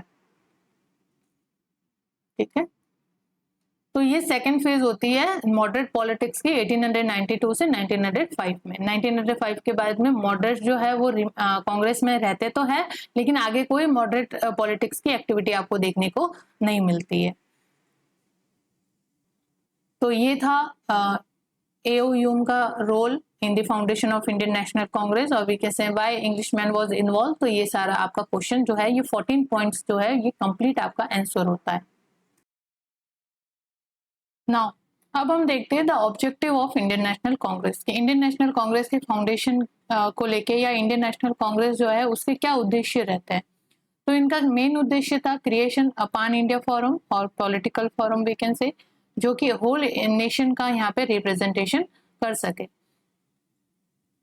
और यहाँ पे कॉमन पॉलिटिकल प्रोग्राम की बिल्डिंग करना in which represent the interest of all nations. वही पान इंडिया फोरम होगा तो ऑल इंडिया का यहाँ पे रिप्रेजेंटेशन होगा, ऑल इंडिया के जो नेशनल इंटरेस्ट है उनका रिप्रेजेंटेशन होगा इसके थ्रू, और नेशनल लीडरशिप के क्रिएशन को लेके यहाँ पे वर्क किया जाएगा इंडियन नेशनल कांग्रेस में, है ना। तो creation of national leadership, then यहाँ पे promotion and consolidation of process of nation in the making.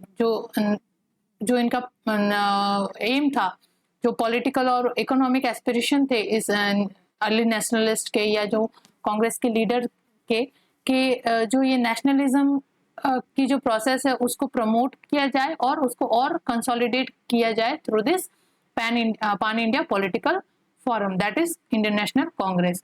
और उसकी वजह से नेशनलिज्म को और ज़्यादा फॉस्टर किया जाए और कॉमन जो नेशनल आइडेंटिटी है उसके ऊपर वर्क किया जाए। यानी कि जो लोग हैं, जो इंडिया के लोग हैं, वो जो जिस तरह से यहाँ पे बटे हुए हैं सेक्टर वाइज, एरिया वाइज, है ना, रीजन वाइज, रीजनली, लिंगुअली जो बटे हुए हैं उनको एक कॉमन नेशनल आइडेंटिटी देना, यानी दैट इज इंडियन। ऐसा कोई नहीं कि यहाँ पे ये बिहारी है, ये यहाँ पे यूपी वाले हैं, या नीचे जो है साउथ इंडियन है, इस तरह से नहीं, उनको एक कॉमन आइडेंटिटी देना, दैट इज इंडियन। और ये फॉरम जो है वो उन इंडियन के पॉलिटिकल और इकोनॉमिक एस्पिरेशन को रिप्रेजेंट करे, और जो ग्रोइंग फेज जो नेशनलिज्म है, ग्रोइंग नेशनलिज्म है, उसको फॉस्टर किया जाए और ज़्यादा इन चीज़ों का प्रमोशन किया जाए और इस प्रोसेस को और ज़्यादा कंसोलिडेट किया जाए। किस प्रोसेस को? नेशन के बिल्डिंग को या नेशन बिल्डिंग को। और पब्लिक जो ओपिनियन है उसको ऑर्गेनाइज किया जाए through this platform, so that कि वो अपने जो पॉलिटिकल और इकोनॉमिक एस्पिरेशन है, इंटरेस्ट है, वो यहाँ पे इस प्लेटफॉर्म के थ्रू गवर्नमेंट तक पहुँचा सके। तो यहाँ पे जो पब्लिक ओपिनियन है उसको एक प्लेटफॉर्म प्रोवाइड करवाने का काम करेगी इंडियन नेशनल कांग्रेस। फिर यहाँ पे इनका मेन जो अर्ली नेशनलिस्ट थे ना, उनका मेन मानना ये था कि अभी जो है मास जो है, इंडियन मास है या इंडियन पीपल है, इंडियन सोसाइटी है, वो अभी भी पॉलिटिकली इतनी एजुकेटेड नहीं है कि वो जो है रिवोल्यूशन कर सके। क्या कर सके? रिवोल्यूशन। इस वजह से जो अर्ली नेशनलिस्ट है उन्होंने रिवोल्यूशन की जगह रिफॉर्म को अडॉप्ट किया कि धीरे धीरे क्या है कि अभी टाइम नहीं आया है मास रिवोल्ट का या मास रिवोल्यूशन का, बिकॉज जो इंडियन पॉपुलेंस है वो इतनी ज़्यादा पॉलिटिकली एजुकेटेड नहीं है। फर्स्ट हम क्या करेंगे, लोगों को यहाँ पे पॉलिटिकली जो है एजुकेट करेंगे, पॉलिटिकल एजुकेशन देंगे, लोगों को अवेकन करेंगे उनको, और उनको नेशनलिस्टिक पॉलिटिकल मेन स्ट्रीम के अंदर लाने की कोशिश करेंगे through this political education. Then ही हम जो रिवॉल्यूशन जैसा प्रोसेस है वो करेंगे। इस वजह से उनका वैसे भी जो मॉडरेट से या जो अर्ली नेशनलिस्ट थे उनका वे ऑफ अप्रोच किया था यहाँ पे मॉडरेट अप्रोच था, है ना, कि धीरे धीरे हम लोगों को पहले पॉलिटिकली एजुकेट करेंगे और थ्रू रिफॉर्म्स एंड ऑल हम गवर्नमेंट पे प्रेशर क्रिएट करने का काम करेंगे। और जब टाइम आएगा, जब लोग यहाँ पे पॉलिटिकली एजुकेट हो जाएंगे, तो हम यहाँ पे उनको रिवॉल्यूशन की जो प्रोसेस है उसको करने की सोचेंगे, लेकिन उससे पहले जो है यहाँ पे लोगों का पॉलिटिकली एजुकेट होना बहुत जरूरी है। तो इनका फर्स्ट फेज और सेकंड फेज तक हम देखते हैं इंडियन नेशनल कांग्रेस या नेशनलिस्टिक अर्ली नेशनलिस्ट कांग्रेस के जो लीडर है उनके वर्क के अंदर देखें तो फर्स्ट काम उनका रहता है पॉलिटिकल एजुकेशन फैलाना लोगों के अंदर और उनको अवेकन करना फॉर द नेशनलिस्टिक अप्रोच और उनको नेशनलिस्टिक पॉलिटिकल मेन स्ट्रीम के अंदर लाने का काम ये अर्ली नेशनलिस्ट या मॉडरेट्स करते हैं। फिर यहाँ पे डेमोक्रेटाइजेशन की प्रोसेस है उसको और ज्यादा एनकरेज करना और डेमोक्रेटिक आइडियाज और वैल्यू है उसको और ज्यादा प्रमोट करना और स्ट्रेंथन करने का काम था इंडियन नेशनल कांग्रेस का। और लोगों को यहाँ पे जो ब्रिटिश रूल का जो कॉलोनियल रूल है उसका ट्रू नेचर सामने लाने का बाय द इकोनॉमिक क्रिटिक जो दादा भाई नौरोजी के द्वारा और वेरियस जो नेशनलिस्ट लीडर थे उनके द्वारा जो इकोनॉमिक क्रिटिक रिप्रेजेंट किए गए उसके थ्रू ब्रिटिश गवर्नमेंट का ट्रू कॉलोनियल रूल या जो कॉलोनियल रूल है उसका ट्रू नेचर जो है लोगों को समझाना कि किस तरह से जो ब्रिटिश गवर्नमेंट है वो हमारा इंडिया का एक्सप्लॉयटेशन कर रहे हैं। इस तरह की इकोनॉमिक क्रिटिक को यहाँ पे रिप्रेजेंट करके उन्होंने लोगों के जो कॉन्साइंस है उनको डेवलप किया, उनके मन में क्लियर अंडरस्टैंडिंग क्रिएट की या we can say clear understanding develop की regarding the nature of colonial rule and उन्होंने नेशनलिस्टिक आइडियोलॉजी को और ज्यादा प्रमोट किया, उसको बिल्डअप किया रिगार्डिंग दिस कि आप जो कॉलोनियल रूल का ट्रू नेचर है उसको समझे और उसके अगेंस्ट यहाँ पे आइडियोलॉजिकल स्ट्रगल जो है कॉलोनियलिज्म के अगेंस्ट वो स्टार्ट किया।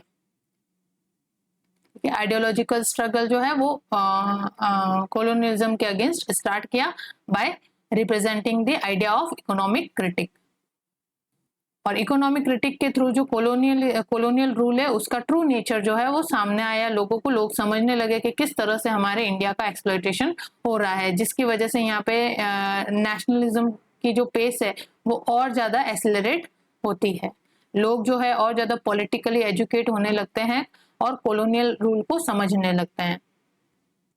तो these are some objectives of the Indian National Congress.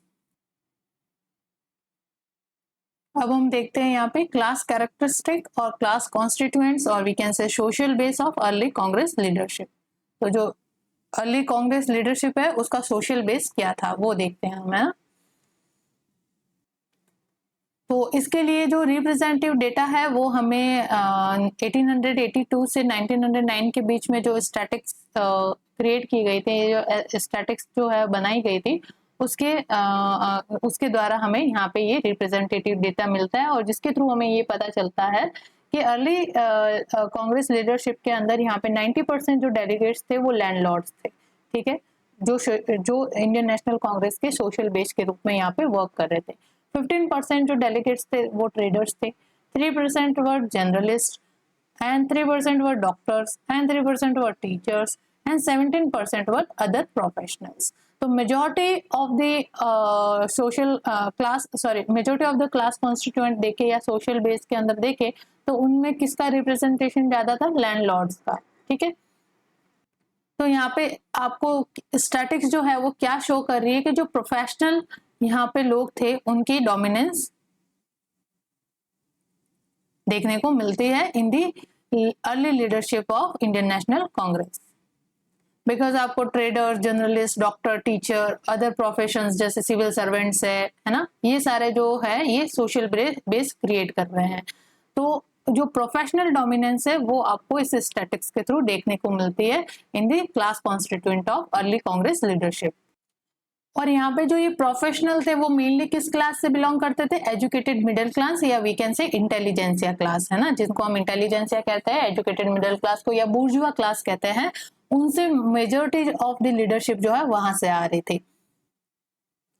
और हिंदू जो है वो डोमिनेट कर रहे थे religion wise, about 90% were Hindu delegates, ठीक है, ओनली 7% वर मुस्लिम डेलीगेट्स। और हिंदू के अंदर जो है वो 14% जो है ब्राह्मण्स थे, यानी ब्राह्मण्स डोमिनेंसी आपको यहाँ पे भी देखने को मिलती है। और 60% रिप्रेजेंटेड अपर कास्ट हिंदूज। तो यहाँ पे 14% तो ओनली ब्राह्मण्स थे एंड 16% जो थे वो अपर कास्ट हिंदू थे। ब्राह्मण के बाद के जितने भी होते हैं वो अपर कास्ट हिंदू थे, वो रिप्रेजेंट कर रहे थे। तो ऑलमोस्ट आपके यहाँ पे जो 30% का जो रिप्रेजेंटेशन है सोशल बेस जो है वो क्रिएट होता है ओनली अपर क्लास से ही, अपर क्लास एंड ब्राह्मण से। तो आप देख लो कि इसकी लीडरशिप के अंदर ब्राह्मण्स और अपर क्लास की जो डोमिनेंस है वो कितनी ज्यादा है, 30%, 100 में से almost 30% were upper caste Hindu and Brahmins. और इस स्टैटिस्टिक्स के जरिए हमें यहाँ पे ये देखने को मिलता है कि जो एरिस्टोक्रेटिक क्लास है वो एब्सेंट है, ठीक है। जो कुलीन वर्ग के लोग हैं वो यहाँ पे आपको एब्सेंट देखने को मिलती है। और अगर रीजन वाइज देखे, रिलीजन वाइज देखा हमने, तो हमको क्या मेजोरिटी देखने को मिलते हैं, हिंदू जो है वो डोमिनेट करते हैं, है ना। मुस्लिम जो है ओनली 7% होते हैं। अगर रीजन वाइज देखे तो रीजन वाइज जो क्लास कॉन्स्टिट्यूएंट है वो हमको 3 प्रेसिडेंसी से ही देखने को मिलती है, यानी कि बॉम्बे, मद्रास और कोलकाता, यहाँ से ही लीडरशिप आती है। बाकी रेस्ट ऑफ दी जो इंडिया है वहां से आपको मेजोरिटी देखने लीडरशिप जो है वो देखने को नहीं मिलती है। तो इस वजह से यहाँ पे इसका जो पान इंडिया कैरेक्टर है ना वो भी रिप्रेजेंट नहीं हो पाता है प्रॉपरली। इस वजह से इंडियन नेशनल कांग्रेस पे शुरू में बहुत ज्यादा यहाँ पे क्वेश्चन मार्क लगते हैं। इस वजह से तो लॉर्ड डफरिन यहाँ पे कहता है कि देखो यहाँ पे अपर कास्ट हिंदू और ब्राह्मण 30% जो है इसके लीडरशिप या क्लास कॉन्स्टिट्यूएंट के अंदर हो रहे हैं। हिंदू जो है यहाँ पे मेजोरिटी में रोल प्ले कर रहे हैं, मुस्लिम्स का यहाँ प्रॉपर रिप्रेजेंटेशन नहीं है। इस वजह से तो लॉर्ड डफरिन ने इसको जो माइनॉरिटी माइक्रोस्कोपिक माइनॉरिटी की जो टाइटल है वो वो दिया था, है ना। तो यहाँ से 3 प्रेसिडेंसी से ही यहाँ पे क्लास कॉन्स्टिट्यूएंट देखने को मिलता है रीजन वाइज, बॉम्बे, मद्रास और कलकत्ता। बॉम्बे, मद्रास, कलकत्ता के लोगों का ही सबसे ज्यादा रिप्रेजेंटेशन हो रहा था in the early leadership of the Congress. तो ये था statics regarding the class constituent और we can say social base of the early Congress leadership. Now अब हम देखते हैं British attitude to early Congress, कि जब कांग्रेस का फाउंडेशन हो रहा था यहाँ पे तो ब्रिटिश गवर्नमेंट का किस तरह का एटीट्यूड रहा था टुवर्ड द अर्ली कांग्रेस। तो यहाँ पे एक स्टेटमेंट है कि British attitude to early Congress acquired different character in different periods, ठीक है। यहाँ पे स्टार्टिंग से लगा के एंड तक या फिर वी कैन से कि यहाँ पे जो ब्रिटिश गवर्नमेंट का जो अर्ली कांग्रेस के लिए जो एटीट्यूड था वो डिफरेंट टाइम पे डिफरेंट रहा है ना। जैसे यहाँ अगर हम अगर इस एटीट्यूड को अगर हम फेजेस में बांटे तो यहाँ पे फर्स्ट फेज आती है सामने हमारे, थर्ड फेज आती है एंड सेकंड फेज आती है एंड थर्ड फेज आती है। फर्स्ट फेज के अगर हम ब्रीफली बात करें तो जब इंडियन नेशनल कांग्रेस का फाउंडेशन हुआ या हो रहा था तब यहाँ पे ब्रिटिश गवर्नमेंट का जो एटीट्यूड था या अर्ली कांग्रेस की तरफ जो था वो नॉट ओपन था, नॉट ओपन एंड आउटलेट, मतलब कि वो यहाँ पे कांग्रेस को यहाँ पे ओपनली क्रिटिसाइज नहीं कर रहे थे, ठीक है। सेकेंड फेज में आते आते ही यहाँ पे हमें देखने को मिलता है कि जो ब्रिटिश गवर्नमेंट है वो कांग्रेस को यहाँ ओपनली क्रिटिसाइज कर रही है, ठीक है। तो यहाँ पे ओपन क्रिटिसिज्म शुरू हो जाता है इसका इंडियन नेशनल कांग्रेस का। एंड फाइनल 1905 के बाद अगर थर्ड फेज हम देखें इसका तो ब्रिटिश एटीट्यूड कैसा रहता है, repression, conciliation and suppression strategy वो अडॉप्ट करते हैं। रिप्रेशन यानी कि रिप्रेस एक्सट्रीमिस्ट लीडरशिप, यहाँ पे रिप्रेशन, यहाँ पे एक्सट्रीमिस्ट लीडरशिप जो थी इंडियन नेशनल कांग्रेस की उसको यहाँ पे रिप्रेस करना, मॉडरेट्स को यहाँ पे बेला फुसला के अपने फेवर में लेना, दैट इज कंसिलिएशन वाला पार्ट हो जाता है। यानी मॉडरेट्स को यहाँ पे पॉलिटिकल और इकोनॉमिक जो लिबरेशन देके या वी कैन से कि जो छोटी छोटी जो पॉलिटिकल डिमांड है जैसे कि उनको हायर जॉब के अंदर या जुडिशियल सर्विसेज के अंदर यहाँ पे वेल पेड जॉब ऑफर करना, है ना, लेजिस्लेटिव काउंसिल के अंदर सीट प्रोवाइड करवाना, इस तरह के मोटिव्स या मींस जो है यूज करके यहाँ पे मॉडरेट्स को विन ओवर करना होता था कंसिलिएशन में। एंड सप्रेशन के अंदर फाइनली जो एक्सट्रीमिस्ट लीडरशिप थी उसका फुल्ली सप्रेस कर दिया जाता था, सप्रेस एक्सट्रीमिस्ट फाइनली। तो इस तरह की पॉलिसी जो है वो थर्ड फेज के अंदर अडॉप्ट की गई bye British government toward the early Congress, and this policy was also successful, ठीक है, in the suppression of extremist leadership. तो हम आगे जाके पढ़ेंगे जब मॉडरेट लीडरशिप और एक्सट्रीमिस्ट लीडरशिप की टोटल हम देखेंगे क्या लिमिटेशंस रहती है, क्या उन्होंने रोल प्ले किया in the foundation of Indian National Congress, और नेशनलिज्म को किस तरह से उन्होंने नेशनलिज्म के अंदर किस तरह का रोल उनका रहा, ये सब हम बाद में देखेंगे। तो यहाँ पे थर्ड फेज के अंदर रिप्रेशन, कंसिलिएशन एंड सप्रेशन वाली स्ट्रेटेजी अपनाई जाती है और कहीं हद तक गवर्नमेंट जो है इसमें सक्सेसफुल भी हो जाती है। तो तीन फेज है यहाँ पे 1885 से 1887-88 तक, और देन 1905 के बाद 1887 से 1905 तक सेकेंड फेज रहती है, और 1905 से 1907 जब तक कि सूरत स्प्लिट नहीं हो जाता और एक्सट्रीमिस्ट और मॉडरेट जो है वो आइडियोलॉजिकल डिफरेंस यहाँ पे नहीं आ जाता है, यानी आइडियोलॉजिकल स्प्लिट नहीं आ जाता है, तब तक यहाँ पे जो ब्रिटिश गवर्नमेंट है उनका कांग्रेस के प्रति रिप्रेशन, कंसिलिएशन और सप्रेशन वाली स्ट्रेटजी है वो रहती है। तो वन बाय वन मैं इसको एलोबरेट करके बताती हूँ आपको। ये ब्रीफली हमने देखा कि फर्स्ट फेज में ओपनली क्रिटिसाइज नहीं किया जा रहा था, लेकिन सेकेंड फेज में आते आते अब गवर्नमेंट जो है इंडियन नेशनल कांग्रेस को ओपनली क्रिटिसाइज कर रही है, एंड फाइनली थर्ड फेज के अंदर repression, conciliation and suppression strategy अपना के इस मूवमेंट को सप्रेस करने की कोशिश की जा रही है। तो अगर फर्स्ट फेज हम देखें तो हम देखते हैं कि बिगनिंग से ही जो गवर्नमेंट है वो हॉस्टाइल रहती है towards the development of nationalistic forces, है ना। जो नेशनलिस्टिक फोर्सेस अराइज हो रही थी इंडिया के अंदर उसके प्रति आप चाहे 1857 का रिवोल्ट दे दो, उसके पहले जो ट्राइबल रिवोल्ट हुए, पीजेंट रिवोल्ट हुए, है ना, वो सारे रिवोल्ट के अगेंस्ट जो गवर्नमेंट का अगर नेचर देखो या कैरेक्टर देखो तो वो हॉस्टाइल कैरेक्टर रहा था, है ना। किसी भी तरह के नेशनलिस्टिक फोर्सेस को राइज करने के खिलाफ थी कौन, ब्रिटिश गवर्नमेंट। तो यहाँ पे आप देखते हो कि प्रेस के ऊपर किस तरह से लॉर्ड लिटन के द्वारा यहाँ पे जो है रेस्ट्रिक्शन पोज किए जाते हैं ना 1878 के अंदर आप देखो तो। और जो इंडियंस जो है वो हायर जॉब्स के अंदर नहीं रिप्रेजेंट कर पाए अपने आप को या अचीव नहीं कर पाए, उसके रिगार्डिंग भी आप देखो तो सिविल सर्विसेज के अंदर एज घटा के 21 से 19 कर दी गई, सो दैट के जो इंडियंस है they should remain alive from the higher और वेल पेड जॉब्स, है ना। फिर आप देखोगे यहाँ पे गवर्नमेंट में या जो लेजिस्लेटिव काउंसिल है उनमें इंडियन का रिप्रेजेंटेशन ना के बराबर है। Indian can not discuss on the budget issues and all.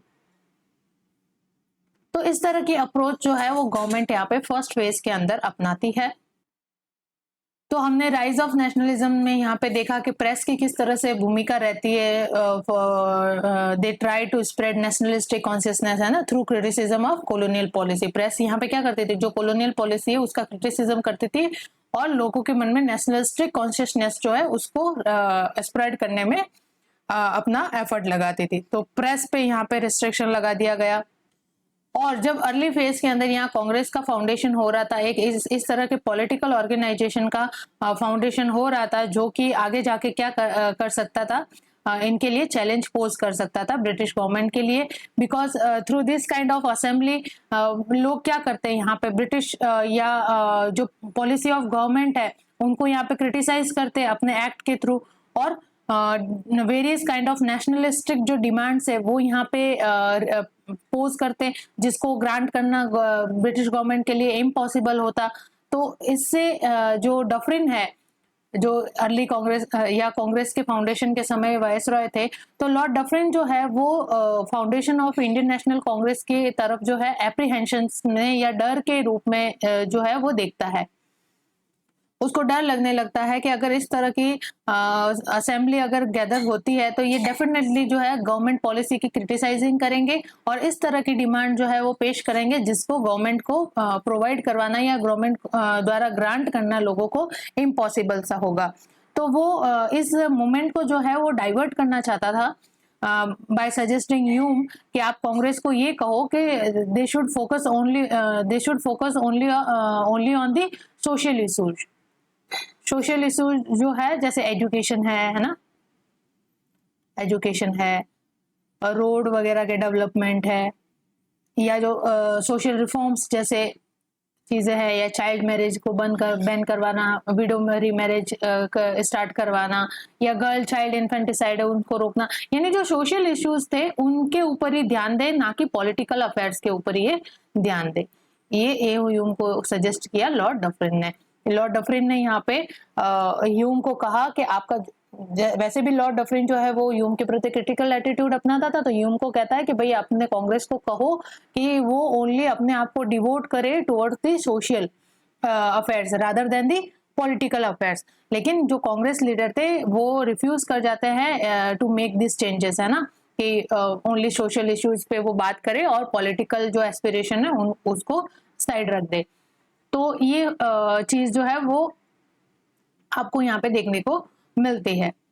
तो फर्स्ट फेज के अंदर जो ब्रिटिश अथॉरिटी है वो यहाँ पे ओपनली हॉस्टाइल एटीट्यूड नहीं अडॉप्ट करती है toward the early Congress, and वो इस होप में रहती है कि भाई ये जो नेशनल कांग्रेस है it will keep itself busy in the academic discussion only, है ना, कि ये ओनली जो एकेडमिक डिस्कशन करते रहेंगे और सोशल रिफॉर्म्स की तरफ ध्यान देंगे। एंड जो वैसे भी इस लीडरशिप के अंदर कोई मास इन्वॉल्व तो थी नहीं, ओनली जो हैंडफुल इंडियन एजुकेटेड लोग थे वही इन्वॉल्व थे। तो इन्होंने सोचा कि ये this movement will be confined to the only handful of politically conscious Indians, ठीक है, कि जो हैंडफुल थोड़े से ही पॉलिटिकली कॉन्शियस इंडियन है उनके तक ही ये मूवमेंट रहेगा। लेकिन आपको फिर धीरे धीरे देखने को मिलता है कि कांग्रेस जो है वो एक नेशनल प्लेटफॉर्म के रूप में, नेशनल पॉलिटिकल प्लेटफॉर्म के रूप में एमर्ज होता है। तो वो चीज आती है सेकेंड फेज के अंदर, है ना, जब अर्ली कांग्रेस जो है, सॉरी, जो इंडियन नेशनल कांग्रेस है वो सेकेंड फेज में अपने आता है। तो यहाँ पे इनिशियल मॉडरेट्स की भी क्या पॉलिसी रहती है अपने जो इस मूवमेंट को सेव करने के लिए फ्रॉम दी ऑफिशियल हॉस्टाइलिटी को अवॉइड कर सके, उसके लिए उनका भी क्या एटीट्यूड रहता है कि वो यहाँ पे ब्रिटिश गवर्नमेंट को ओवरथ्रो करने का नहीं सोचे, ना किसी भी इस तरह का या जो एंटी गवर्नमेंट या एंटी ब्रिटिश टाइप के प्रोपोगेंडा वो यूज नहीं करते। वो जस्ट अपना जो डिमांड है वो कॉन्स्टिट्यूशनल मींस के द्वारा या जो कहते हैं ना टोटली पॉलिटिकल वे में अपना डिमांड रखते हैं, और वो ज्यादा जो है पॉलिटिकली एक्टिव नहीं होते, इकोनॉमिक एक्टिव होते हैं। तो उनका जो इनिशियल अगर आप देखो तो politically they were moderate but economically they were radical.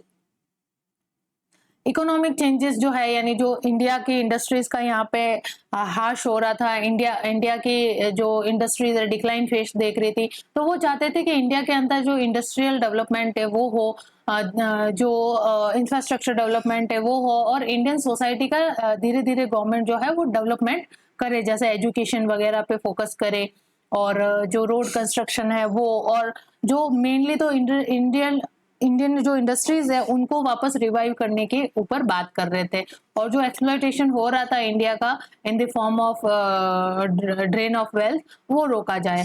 तो मेन फोकस उनका इकोनॉमिक था। तो पॉलिटिकली वो इतना एक्टिव नहीं थे, या पॉलिटिकल डिमांड इतनी रेडिकल रेडिकल फॉर्म के अंदर या रेडिकल मोड के अंदर नहीं रख रहे थे। तो politically they were moderate and economically they were radical. तो जब इकोनॉमिकली ये चीजें हो रही थी तो गवर्नमेंट को इतना फर्क नहीं पड़ रहा था, इसलिए फर्स्ट फेज में उन्होंने इंडियन नेशनल कांग्रेस को यहाँ पे ओपनली क्रिटिसाइज करना शुरू नहीं किया था। लेकिन सेकेंड फेज में आते आते इकोनॉमिकल एस्पिरेशन के साथ साथ ये पॉलिटिकल एस्पिरेशन में भी रेडिकल होने लगे, यानी कि अब वो गवर्नमेंट के अंदर शेयर चाहते थे। They want share in the government या लेजिस्लेशन, उसके अंदर अपना शेयर चाहते थे। तो इस वजह से अब यहाँ पे जो सिनेरियो है चेंज होता है, और ब्रिटिश जो है ब्रिटिश अथॉरिटी है वो कांग्रेस को ओपनली क्रिटिसाइज करना शुरू करती है। तो फर्स्ट फेज के अंदर तो ये अपनी पॉलिटिकल अप्रोच इतनी नहीं रखते, इकोनॉमिक अप्रोच ही रखते हैं, और गवर्नमेंट भी ये होप में थी कि भाई इंडियन नेशनल कांग्रेस जो है वो कॉन्फाइंड, जो ये मूवमेंट है ये कॉन्फाइंड रहेगा to only to the handful of the political conscious Indians. और वो ये भी इस चीज के लिए भी वो तैयार थे ब्रिटिश अथॉरिटी कि इनको, इन मॉडरेट्स को ना ऐसे कहते हैं ना लालच दे के भी हम अपनी तरफ रखेंगे, यानी कि अपनी तरफ हमेशा इनको लॉयल बना के रखेंगे बाय गिविंग द शेयर और seat in the legislative council, है ना। या फिर जो क्या कहते हैं आपके जो गवर्नर सॉरी वॉइस रॉय है उसकी जो एग्जीक्यूटिव काउंसिल है उसमें रिप्रेजेंटेशन देके और वेल पेड जॉब देके, जुडिशियल एंड अदर सर्विसेज के अंदर उनको वेल पेड जॉब देके हम इनको अपने फेवर में हमेशा रखेंगे, या यानी इनको इस तरह से पैसिफाई करते रहेंगे। तो ये एटीट्यूड उन्होंने अपनाया था फर्स्ट फेज के अंदर। Now we are entering in the second phase. अब सेकंड फेज में आते आते क्या होता है कि ये जो नेशनल कांग्रेस है और अदर नेशनलिस्टिक एसोसिएशन जो थे 1887 के बाद से अगर हम देखें तो ये अपने आप को इस लिमिट तक ही कॉन्फाइंड नहीं रखते, यानी कि only they will discuss social affairs, है ना, और जो एकेडमिक डिस्कशन है वो करते रहेंगे। नाउ वो अब जो ये नेशनलिस्टिक मैसेज को तो जो है वो मास तक पहुंचाने का काम शुरू करते हैं बाय न्यूज़पेपर एंड, है ना, प्रेस के थ्रू। जो लोकल लैंग्वेजेस है उसके अंदर ये नेशनलिस्टिक मैसेज जो है they begin to preach through the mass meeting. तो मास मीटिंग के थ्रू ये नेशनलिस्टिक आइडिया, यानी कि अब ये टोटली जो कांग्रेस है ये एंटी ब्रिटिश होने लगे। तो जब ये एंटी ब्रिटिश होंगे तो ब्रिटिश भी क्या होंगे, एंटी नेशनलिस्ट होना शुरू हो जाएंगे। तो इस वजह से सेकंड फेज में यहाँ पे जो गवर्नमेंट है इनको ओपनली क्रिटिसाइज करना शुरू करती है। तो जब ये न्यूज़पेपर और मास मीटिंग के थ्रू नेशनलिस्टिक जो मैसेज है उनको प्रीच करने का काम कर रहे थे, स्प्रेड करने का काम कर रहे थे, तो अब गवर्नमेंट जो है इसके इस अर्ली कांग्रेस की इस एक्टिविटीज को सेडिशन के रूप में देखती है, यानी राजद्रोह के रूप में देखना शुरू करती है। Because British could not tolerate the political awareness spreading among the common people, है ना, कि लोगों के बीच में जो ये पॉलिटिकल अवेयरनेस क्रिएट करने का काम किया जा रहा है बाय द कांग्रेस, वो ब्रिटिश गवर्नमेंट इस चीज को टॉलरेट नहीं कर सकती। जब तक बात इकोनॉमिक और सोशल होती है ब्रिटिश गवर्नमेंट उसको टॉलरेट कर लेती है कि चलो बोलते रहेंगे, हम देखेंगे इस चीज को, है ना, रिड्रेस करेंगे, ऐसे कर करके उनको पैसिफाई करते रहते हैं। लेकिन जब चीज पॉलिटिकल रूप ले लेती है ना, आपने 1847 के अंदर भी 1857 के अंदर भी आपने रिवोल्ट देखा, तो उसके अंदर जब उसका पॉलिटिकल कैरेक्टर हो जाता है ना, when they declare the Bahadur Shah as a emperor of India, तब जब ये पॉलिटिकल रंग ले लेता है ना 1857, तब गवर्नमेंट जो है इसके अगेंस्ट जो है वो हॉस्टाइल हो जाती है। वैसे ही सेम कांग्रेस के साथ होता है। जब कांग्रेस पॉलिटिकल अवेयरनेस स्प्रेड करने का काम करती है कॉमन पीपल के अंदर, लोगों के अंदर पॉलिटिकल एजुकेशन जो है वो स्प्रेड करने का काम करती है, तो ब्रिटिश इस चीज को सेडिशन के रूप में लेते हैं।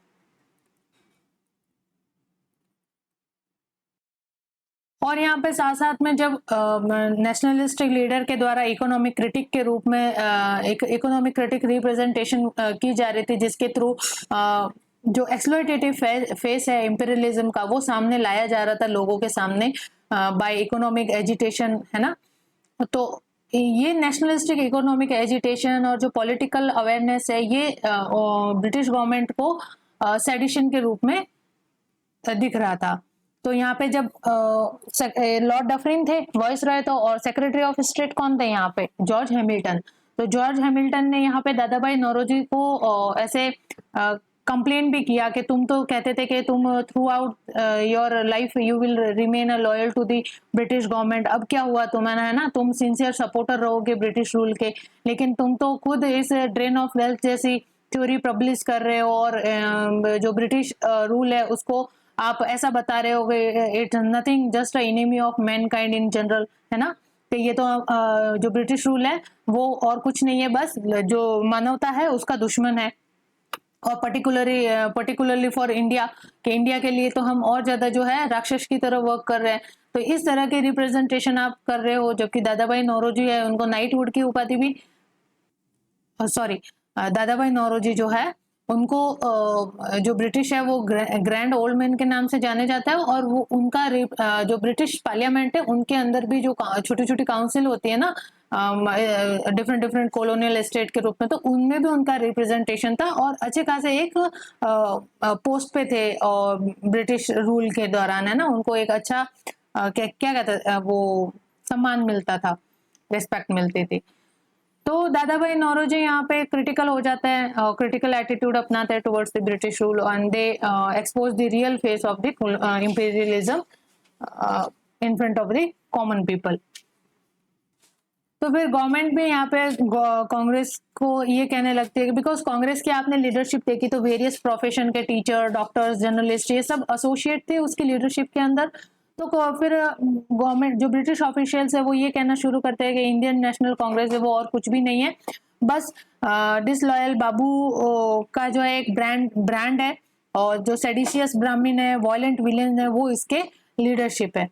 और कांग्रेस को वो किस तरह से डिस्क्राइब करती है, as a factory of sedition, है ना। और कांग्रेस को तो कह देती है कि फैक्ट्री ऑफ सेडिशन, और कांग्रेस मैन जो सारे लीडर थे कांग्रेस के उनको कहती है as a disappointed candidate for office and discontented lawyer who represent no one but themselves, कि ये जो कांग्रेस मैन है ये और कुछ भी नहीं है, वो डिसअपॉइंटेड कैंडिडेट है जो ऑफिस से या रूल के अगेंस्ट जो अपने पर्सनल ग्रीवेंसेस की वजह से डिसकंटेंट रखते हैं, वो अपने आप को यहाँ पे रिप्रेजेंट करने की कोशिश कर रहे हैं, अपने इंटरेस्ट को फुलफिल करने की कोशिश कर रहे हैं। तो यहाँ पे ये कांग्रेस की तरफ इस तरह का एटीट्यूड अपनाना शुरू करते हैं, यानी ओपन क्रिटिसिज्म जो है वो शुरू कर देते हैं। यहाँ पे डफरिन का स्टेटमेंट आपको पता ही है, जो कांग्रेस को क्या कहता है, माइक्रोस्कोपिक माइनॉरिटी कहता है यहाँ पे, वो इसकी क्रिटिसिज्म ही थी।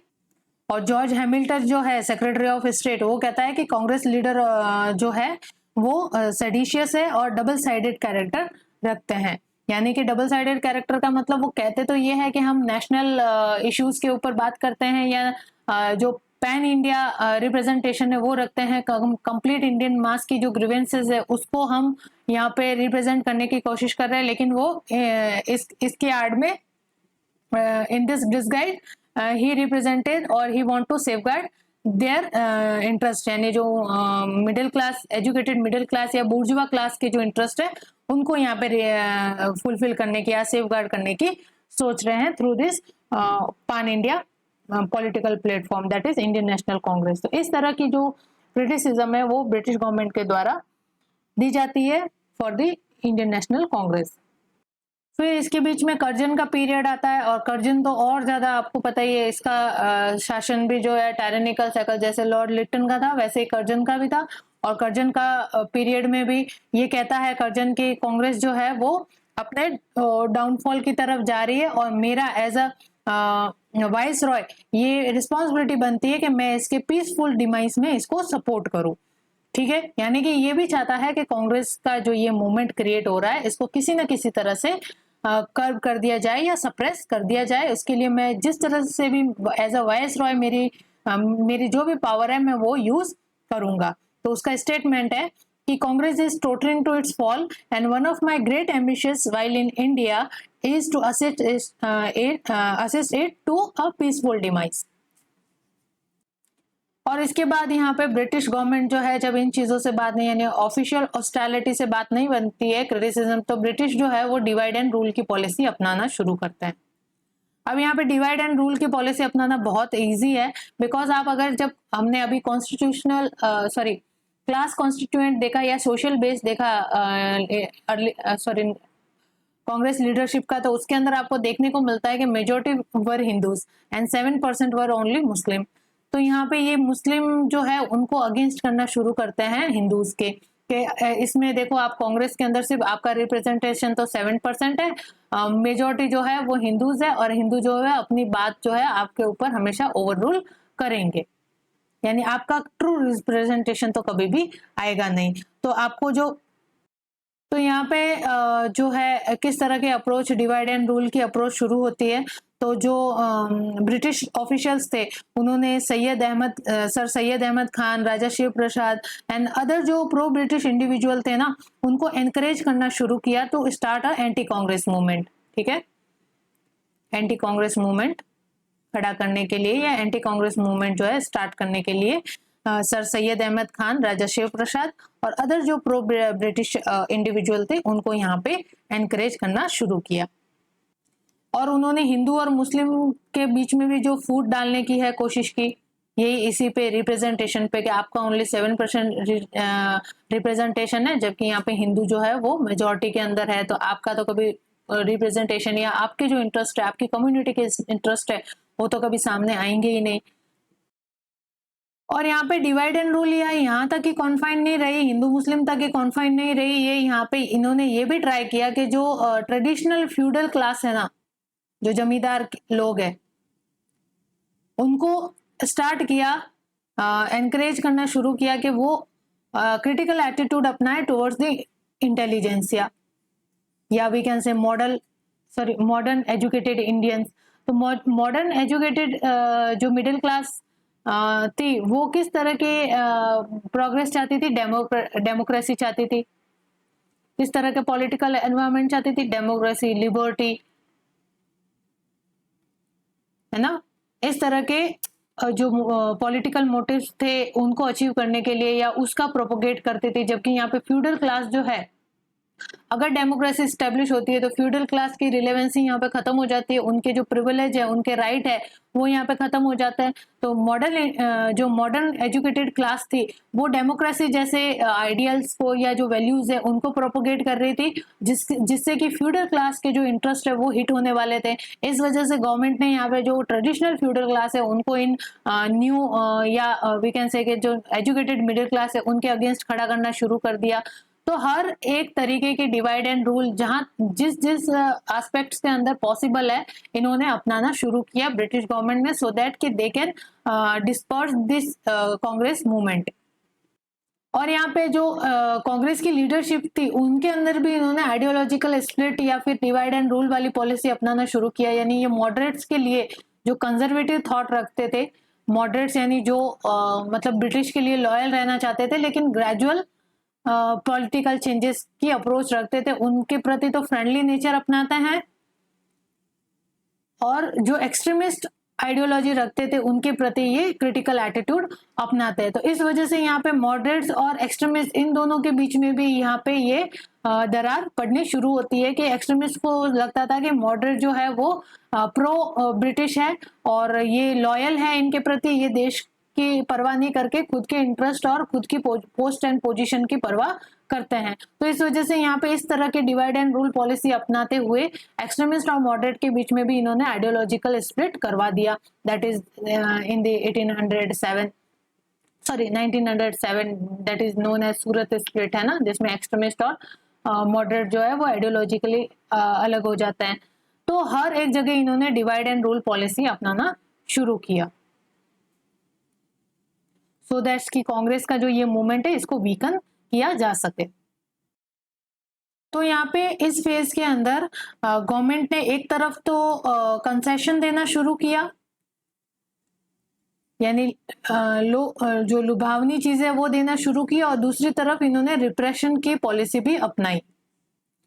कंसेशन देना कैसे शुरू किया? आपको याद हो तो इंडियन काउंसिल एक्ट ऑफ 1892 के अंदर मोर सीट्स जो है वो बढ़ाई गई फॉर द इंडियंस के लिए यहाँ पे सीट का इंक्रीमेंट किया जाता है, और जो सिविल सर्विसेज के अंदर जो एज है उसके अंदर रिलैक्सेशन प्रोवाइड करवाया जाता है।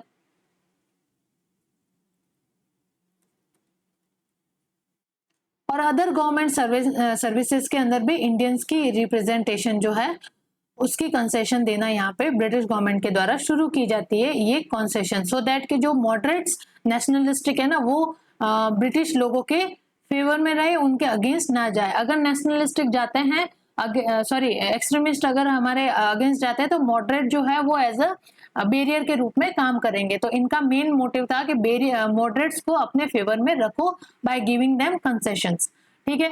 और दूसरी तरफ इन्होंने यहाँ पे रिप्रेशन की पॉलिसी अपनाई, जैसे कि जो एल्गिन थे उस समय के वाइस रॉय जो थे, 1892 की बात है, तो 1892 में जो वाइस रॉय थे वो एल्गिन थे। एल्गिन ने तो ओपनली थ्रेट करना शुरू किया इंडिया को, इंडियंस को या इंडियन नेशनलिस्ट को, बाय सेइंग कि India was conquered by the sword and it will be remain on the sword, है ना। तो इनका कहना था कि इंडिया को तलवार के दम पे ही जीता गया है और एंड तक इसको तलवार के दम पे ही सप्रेस करके रखा जाएगा। तो इस तरह का इन्होंने जो स्टेटमेंट है वो इसलिए दिया सो दैट कि वीक हार्टेड नेशनलिस्ट है ना वो कमजोर पड़ जाए और अपने कदम जो है इस मूवमेंट से पीछे हटा दे। ये जो कांग्रेस द्वारा नेशनलिस्टिक मूवमेंट चलाया जा रहा है ना उससे पीछे हट जाए। और इन्होंने यहाँ पे नेशनलिस्टिक लीडर को अरेस्ट करना भी शुरू कर दिया। इन 1898 के अंदर यहाँ पे प्रेस के ऊपर भी रिस्ट्रिक्शन लगा दिए जाए। जो भी प्रेस यहाँ पे ये गवर्नमेंट की जो पॉलिसी वगैरह गवर्नमेंट के जो मेजर्स है उनको क्रिटिसाइज करते हैं उनके ऊपर रिस्ट्रिक्शन लगा दिया गया। और यहाँ पे 1898 के अंदर लॉ मेकिंग की लॉ बनाया गया जिसके अंदर ये इनेक्ट किया गया कि प्रेस की जो फ्रीडम है उसको कर्ब कर दिया गया और जो स्पीच फ्रीडम ऑफ स्पीच है उसको भी यहाँ पे कर्ब कर दिया गया है ना। और पुलिस की पावर और मजिस्ट्रेसी की पावर जो है वो और ज्यादा बढ़ा दी गई, यानी स्ट्रिक्ट रूल जो है वो इम्पोज किया गया इंडिया के ऊपर। और जो नेशनलिस्टिक लीडर थे जैसे तिलक है ना, और अदर न्यूज़पेपर मैन जो थे उनको यहाँ पे अरेस्ट करना शुरू किया सो दैट कि जो इंडियन लीडर है वो यहाँ पे डरना शुरू के। तो इस तरह के अटैक करना शुरू किया गया bye the British authority on the early Indian National Congress. और उन्होंने ये माना कि इन सब का मेन जो कॉज है ना ये सब नेशनलिज्म राइज होना और ये मॉडर्न पॉलिटिकल एसोसिएशन या ऑर्गेनाइजेशन का क्रिएट होना, मेन कॉज जो है ना वो एजुकेशन है। ये एजुकेशन हमने इस वजह से दी कि हम इनको एक वर्क फोर्स के रूप में बाबू के रूप में जनरेट कर सके, लेकिन इसने जो है उल्टा काम कर दिया। इनके एजुकेशन ने इन इंडियंस के मन में जो वेस्टर्न प्रोग्रेसिव आइडियाज है जैसे डेमोक्रेसी है, इंडिविजुअलिटी है, ये सारी चीजें, ये रैशनलिज्म है, ये सारी चीजें जो है इनकलकेट कर दी। तो मेन कॉज जो है एजुकेशन को माना गया और इसके बाद से ही एजुकेशन के ऊपर और ज्यादा गवर्नमेंट का स्ट्रिक्ट कंट्रोल जो है वो इम्पोज किया गया। मेनली जो यूनिवर्सिटीज वगैरह हैं इनके ऊपर भी और जो ज्यादा से ज्यादा कंट्रोल जो है वो इस्टेब्लिश किया गया। और जो एजुकेशन का मॉडर्न लिबरल कैरेक्टर था उसको भी यहाँ पे चेंज किया गया। उन स्कूल्स को ज्यादा प्रमोट किया गया एस्टेब्लिशमेंट के लिए जो कि रिलीजियस स्टडी करवाते हैं ओनली, है ना। ये ऐसे प्रोग्रेसिव आइडियाज जैसे लिबरलिज्म है ना, मॉडर्न पॉलिटिकल सिस्टम और जो डेमोक्रेसी और ऐसे आइडियाज जो है जितने भी प्रोग्रेसिव आइडियाज है उनका इनकलकेशन नहीं करें, ओनली रिलीजियस स्टडी करवाते हैं। इस तरह के स्कूलों के एस्टेब्लिशमेंट के लिए एनकरेजमेंट की गई। तो जो मॉडर्न सेक्युलर एजुकेशन सिस्टम था ना उसको कम्प्लीटली चेंज करके किस तरह का करना शुरू किया, रिलीजियस और मोरल ट्रेनिंग जो दी जाती है ना उस तरह के एजुकेशन सिस्टम को यहाँ पे प्रमोट किया गया। तो उनका मानना था कि अगर रिलीजियस स्टडी करवाई जाएगी और जो इंडिया का कल्चर का पास्ट का जो कल्चर है, एंशिएंट कल्चर है, उसको ग्लोरिफिकेशन किया जाएगा, तो दिस न्यू सिस्टम जो है ये एक रिएक्शनरी फोर्स के रूप में वर्क नहीं करेगा और लोगों के मन में जो मॉडर्न स्पिरिट है वो उसको डेवलप करने से रोका जाएगा। तो यहाँ पे इस फेज के अंदर सोशल और जो आपके क्या कहते हैं cultural, social and cultural conservatism जो था, यानी कि जो रिवाइवलिज्म है, जो पुराने सिस्टम को वापस एस्टेब्लिश करो या फिर जो पुरानी चीजें उसको ग्लोरीफाई करो, ऐसे चीजों को यहाँ पे प्रमोट किया गया। और जो मॉडर्न आइडियाज थे या जो मॉडर्न प्रोग्रेसिव वैल्यूज और आइडियाज थे उनके स्प्रेड को यहाँ पे रोका गया बाय गवर्नमेंट। तो इस तरह के मेजर्स जो है वो सेकेंड फेज के अंदर अपनाए गए by British government towards the early nationalist. First phase हो गया, सेकंड फेज हो गया, now we are entering in the third phase, that is repression, conciliation and suppression strategy. यहाँ पे आते आते 1905 के अंदर क्या होता है, बंगाल का विभाजन हो जाता है, बंगाल का डिवीजन हो जाता है। और बंगाल का डिवीजन भी जो ब्रिटिश अथॉरिटी है उसका डिवाइड एंड रूल का एक एक्सट्रीम लेवल था। डिवाइड एंड रूल बंगाल को भी ऐसे रिलीजियसली और लिंग्विस्टिक बेस पे यहाँ पे बांटा गया था। तो बंगाल के डिवीजन से क्या होता है, यहाँ पे एक्सट्रीमिस्ट या मिलिटेंट नेशनलिज्म का ग्रोथ होता है। मिलिटेंट नेशनलिज्म यहाँ पे राइज होता है। ये militant nationalism as a reaction होता है ऑफ द बंगाल डिवीजन। और इस मिलिटेंट नेशनलिज्म ने या इस मिलिटेंट नेशनलिस्ट लीडरशिप ने एक न्यू चैलेंज पोज किया टू द ब्रिटिश गवर्नमेंट या ब्रिटिश अथॉरिटी। तो ये मिलिटेंट नेशनलिज्म इस फेज के अंदर, थर्ड फेज के अंदर एक न्यू चैलेंज के रूप में यहाँ पे उभरता है, न्यू चैलेंज। तो इस चैलेंज को यहाँ पे सप्रेस करने के लिए गवर्नमेंट ने repression, conciliation and suppression strategy अपनाई। ये मिलिटेंट नेशनलिज्म जो है मेनली एक्सट्रीमिस्ट जो लीडर थे ना उनके द्वारा ही, उनमें से ही उठती है, उनके द्वारा ही ये एमर्ज होती है। तो यहाँ पे गवर्नमेंट ने repression, conciliation and suppression strategy अपनाई। रिप्रेशन, यहाँ पे रिप्रेस एक्सट्रीमिस्ट लीडरशिप को यहाँ पे पहले तो रिप्रेस किया जाएगा, फिर जो मॉडरेट्स है उनको अपने फेवर में लेके उनको रिकंसिलिएट किया जाएगा, और फाइनली जो एक्सट्रीमिस्ट लीडरशिप जिसको रिप्रेस किया गया है उसको फाइनली सप्रेस कर दिया जाएगा। ठीक है, इस तरह से जो ये न्यू चैलेंज एमर्ज हुआ है, एक न्यू थ्रेट एमर्ज हुआ है इन front of the British authority, उसको कंप्लीटली यहाँ पे सप्रेस किया जा सके, इस तरह की पॉलिसी अपनाई। और ब्रिटिश जो है वो ग्रेट एक्सटेंट तक सक्सीड भी हुए in effective of implementation of this policy. And यहाँ पे आपको 1907 में तो इस पॉलिसी के through he divide and rule and suppression, conciliation, repression, conciliation, suppression strategy वगैरह, इन स्ट्रेटेजी की रिजल्ट ये निकलता है कि 1907 में सूरत सेशन के अंदर, कांग्रेस का जो सूरत सेशन होता है उसमें एक्सट्रीमिस्ट और मॉडरेट जो है वो आइडियोलॉजिकली स्प्लिट हो जाते हैं, जिससे जो ये ग्रोइंग नेशनल मूवमेंट था वो कहीं ना कहीं जाके थोड़ा सा डिस्पर्स हो जाता है, और गवर्नमेंट को अब और ज्यादा इसको सप्रेस करने की मेहनत नहीं करनी पड़ेगी। तो ये था British attitude towards the early Congress. तो यहाँ पे कुछ स्टेटमेंट देखते हैं कांग्रेस की क्रिटिसिज्म के regarding by various state of secretary and secretary of state and vice Roy. Lord Dufferin के 2 स्टेटमेंट है यहाँ पे, सॉरी 1 2 3, यहाँ पे 3 है। देखते हैं क्या कहा डफरिन ने। डफरिन ने कहा कांग्रेस रिप्रेजेंट माइक्रोस्कोपिक माइनॉरिटी, ये तो कहा है इन्होंने, है ना। ये कांग्रेस की क्रिटिसिज्म के रिगार्डिंग कुछ स्टेटमेंट है। और डफरिन ने कहा कांग्रेस इज हिस्टोरिकल असेंबली। ठीक है, डफरिन ने कहा discussion of Congress are childish and pretension are extravagant, यानी कि कांग्रेस की बात करना एक बेवकूफ पना होगा या एक कहना चाइल्डिश बात होगी अगर उसका हम डिस्कशन भी करें, और अगर उसका प्रिटेंशन करें तो वो खर्चीला होगा, है ना। तो यानी कुल मिला के ये जो आईएनसी है उसको फालतू एक ऑर्गेनाइजेशन के रूप में बता रहा है कि ये कुछ भी नहीं है, जस्ट छोटे मोटे लोग, थोड़े से ये जो एजुकेटेड मिडिल क्लास के लोग हैं ये एकत्रित होकर अपने ही इंटरेस्ट को सेफगार्ड करना चाह रहे हैं, तो इसके बारे में डिस्कस करना भी एक्स्ट्रावेगेंट होगा। ये कांग्रेस को मतलब कांग्रेस का डिस्क्रेडिट करना है, यानी उसको बदनाम करने जैसा बात है, यानी उसकी क्रेडिटेबिलिटी पे क्वेश्चन उठाया जा रहा है। और हैमिल्टन कहते हैं यहाँ पे कांग्रेस है seditious and double sided character, ये मैंने एक्सप्लेन कर दिया आपको।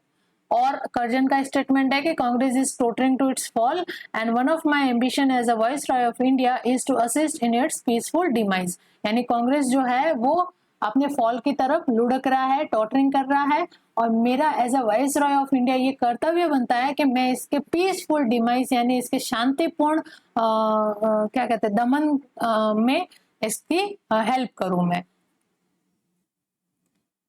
तो ये कुछ स्टेटमेंट है from various viceroy and secretary of state जो कांग्रेस की क्रिटिसिज्म को रिप्रेजेंट करते हैं।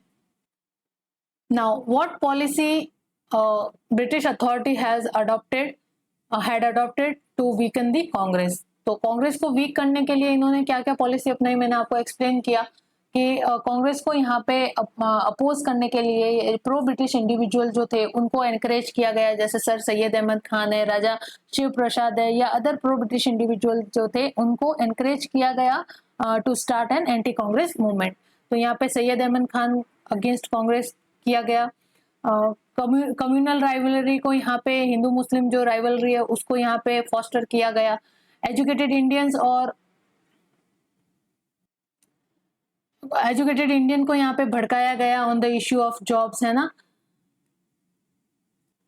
और अपर और मिडिल क्लास मुस्लिम्स को यहाँ पे कांग्रेस के अगेंस्ट किया गया, बिकॉज कि तुम्हारा तो ओनली 7% यहाँ पे रिप्रेजेंटेशन है, जबकि मेजोरिटी तो यहाँ पे हिंदू लोगों की बोलबाला है आपके कांग्रेस लीडरशिप के अंदर, आपका इक्वल रिप्रेजेंटेशन तो है ही नहीं यहाँ पे। तो इस तरह की बात की गई to weaken the movement of sorry the weaken the Congress movement, to promote Hindi Urdu controversy. यहाँ पे हिंदी एंड उर्दू जो कंट्रोवर्सी है उसको भी यहाँ पे और ज़्यादा प्रमोट किया गया, सो दैट कि इसकी वजह से हिंदू मुस्लिम जो है वापस लिंग्विस्टिकली अपने आप में डिफरेंस फील करे और लड़े। जो ट्रेडिशनल फ्यूडल क्लास है उसको मॉडर्न इंटेलिजेंसिया के अगेंस्ट किया गया, बिकॉज मॉडर्न इंटेलिजेंसिया यहाँ पे डेमोक्रेटिक सिस्टम को चाहती थी, जबकि इससे जो फ्यूडल क्लास थी उसके इंटरेस्ट हिट होते हैं। अगर डेमोक्रेसी स्टेब्लिश होती है तो उनकी जो फ्यूडलिज्म है वो समाप्त हो जाएगा, है ना। जो लैंड ये अक्वायर्ड करते हैं या जो लैंड ये पजेस करते हैं उसको रीडिस्ट्रीब्यूट कर दी जाएगी अमंग्स द कल्टीवेटर्स, अगर democratic modern political system establish होता है। तो फ्यूडल क्लास को मॉडर्न इंटेलिजेंसिया के अगेंस्ट किया गया, और यहाँ पे मॉडरेट्स के टुवर्ड्स तो फ्रेंडली एटीट्यूड अपनाया गया, और जो और कंजर्वेटिव, मॉडरेट और कंजर्वेटिव एक ही बात है ना, जो मतलब चेंजेस नहीं चाहते सडन चेंजेस। तो कंजर्वेटिव और मॉडरेट जो है इनके प्रति फ्रेंडली एटीट्यूड अपनाया गया, जबकि on the other hand extremist के प्रति जो है क्रिटिकल एटीट्यूड इन्होंने रखा। और प्रेस की जो एक्टिविटीज है उसको सप्रेस करने की कोशिश की गई, उसको और ज्यादा कंट्रोल करने की कोशिश की गई। Impose greater control over the education system, है ना, जो कि मॉडर्न और रैशनलिस्टिक आइडियाज का प्रमोशन करते थे, वैसे एजुकेशन सिस्टम को शट डाउन किया गया। और जो रीजनल या मॉरल एजुकेशन प्रोवाइड करवाते, सॉरी रिलीजियस और मॉरल एजुकेशन जो प्रोवाइड करवाते, उस तरह के इंस्टीट्यूट्स के एस्टेब्लिशमेंट पे वर्क किया गया, because education was major cause of growth of nationalism. तो इस तरह के पॉलिसीज जो है वो अपनाई गई by the British officials to weaken the movement of Congress. ठीक है, तो इसी के साथ हम इस सेशन का एंड करते हैं। Hope you like this session. Please appreciate our effort in the making your study effortlessly, and please do like, share and comment to our YouTube channel and study channel examyatra.com. Stay tuned. Thank you.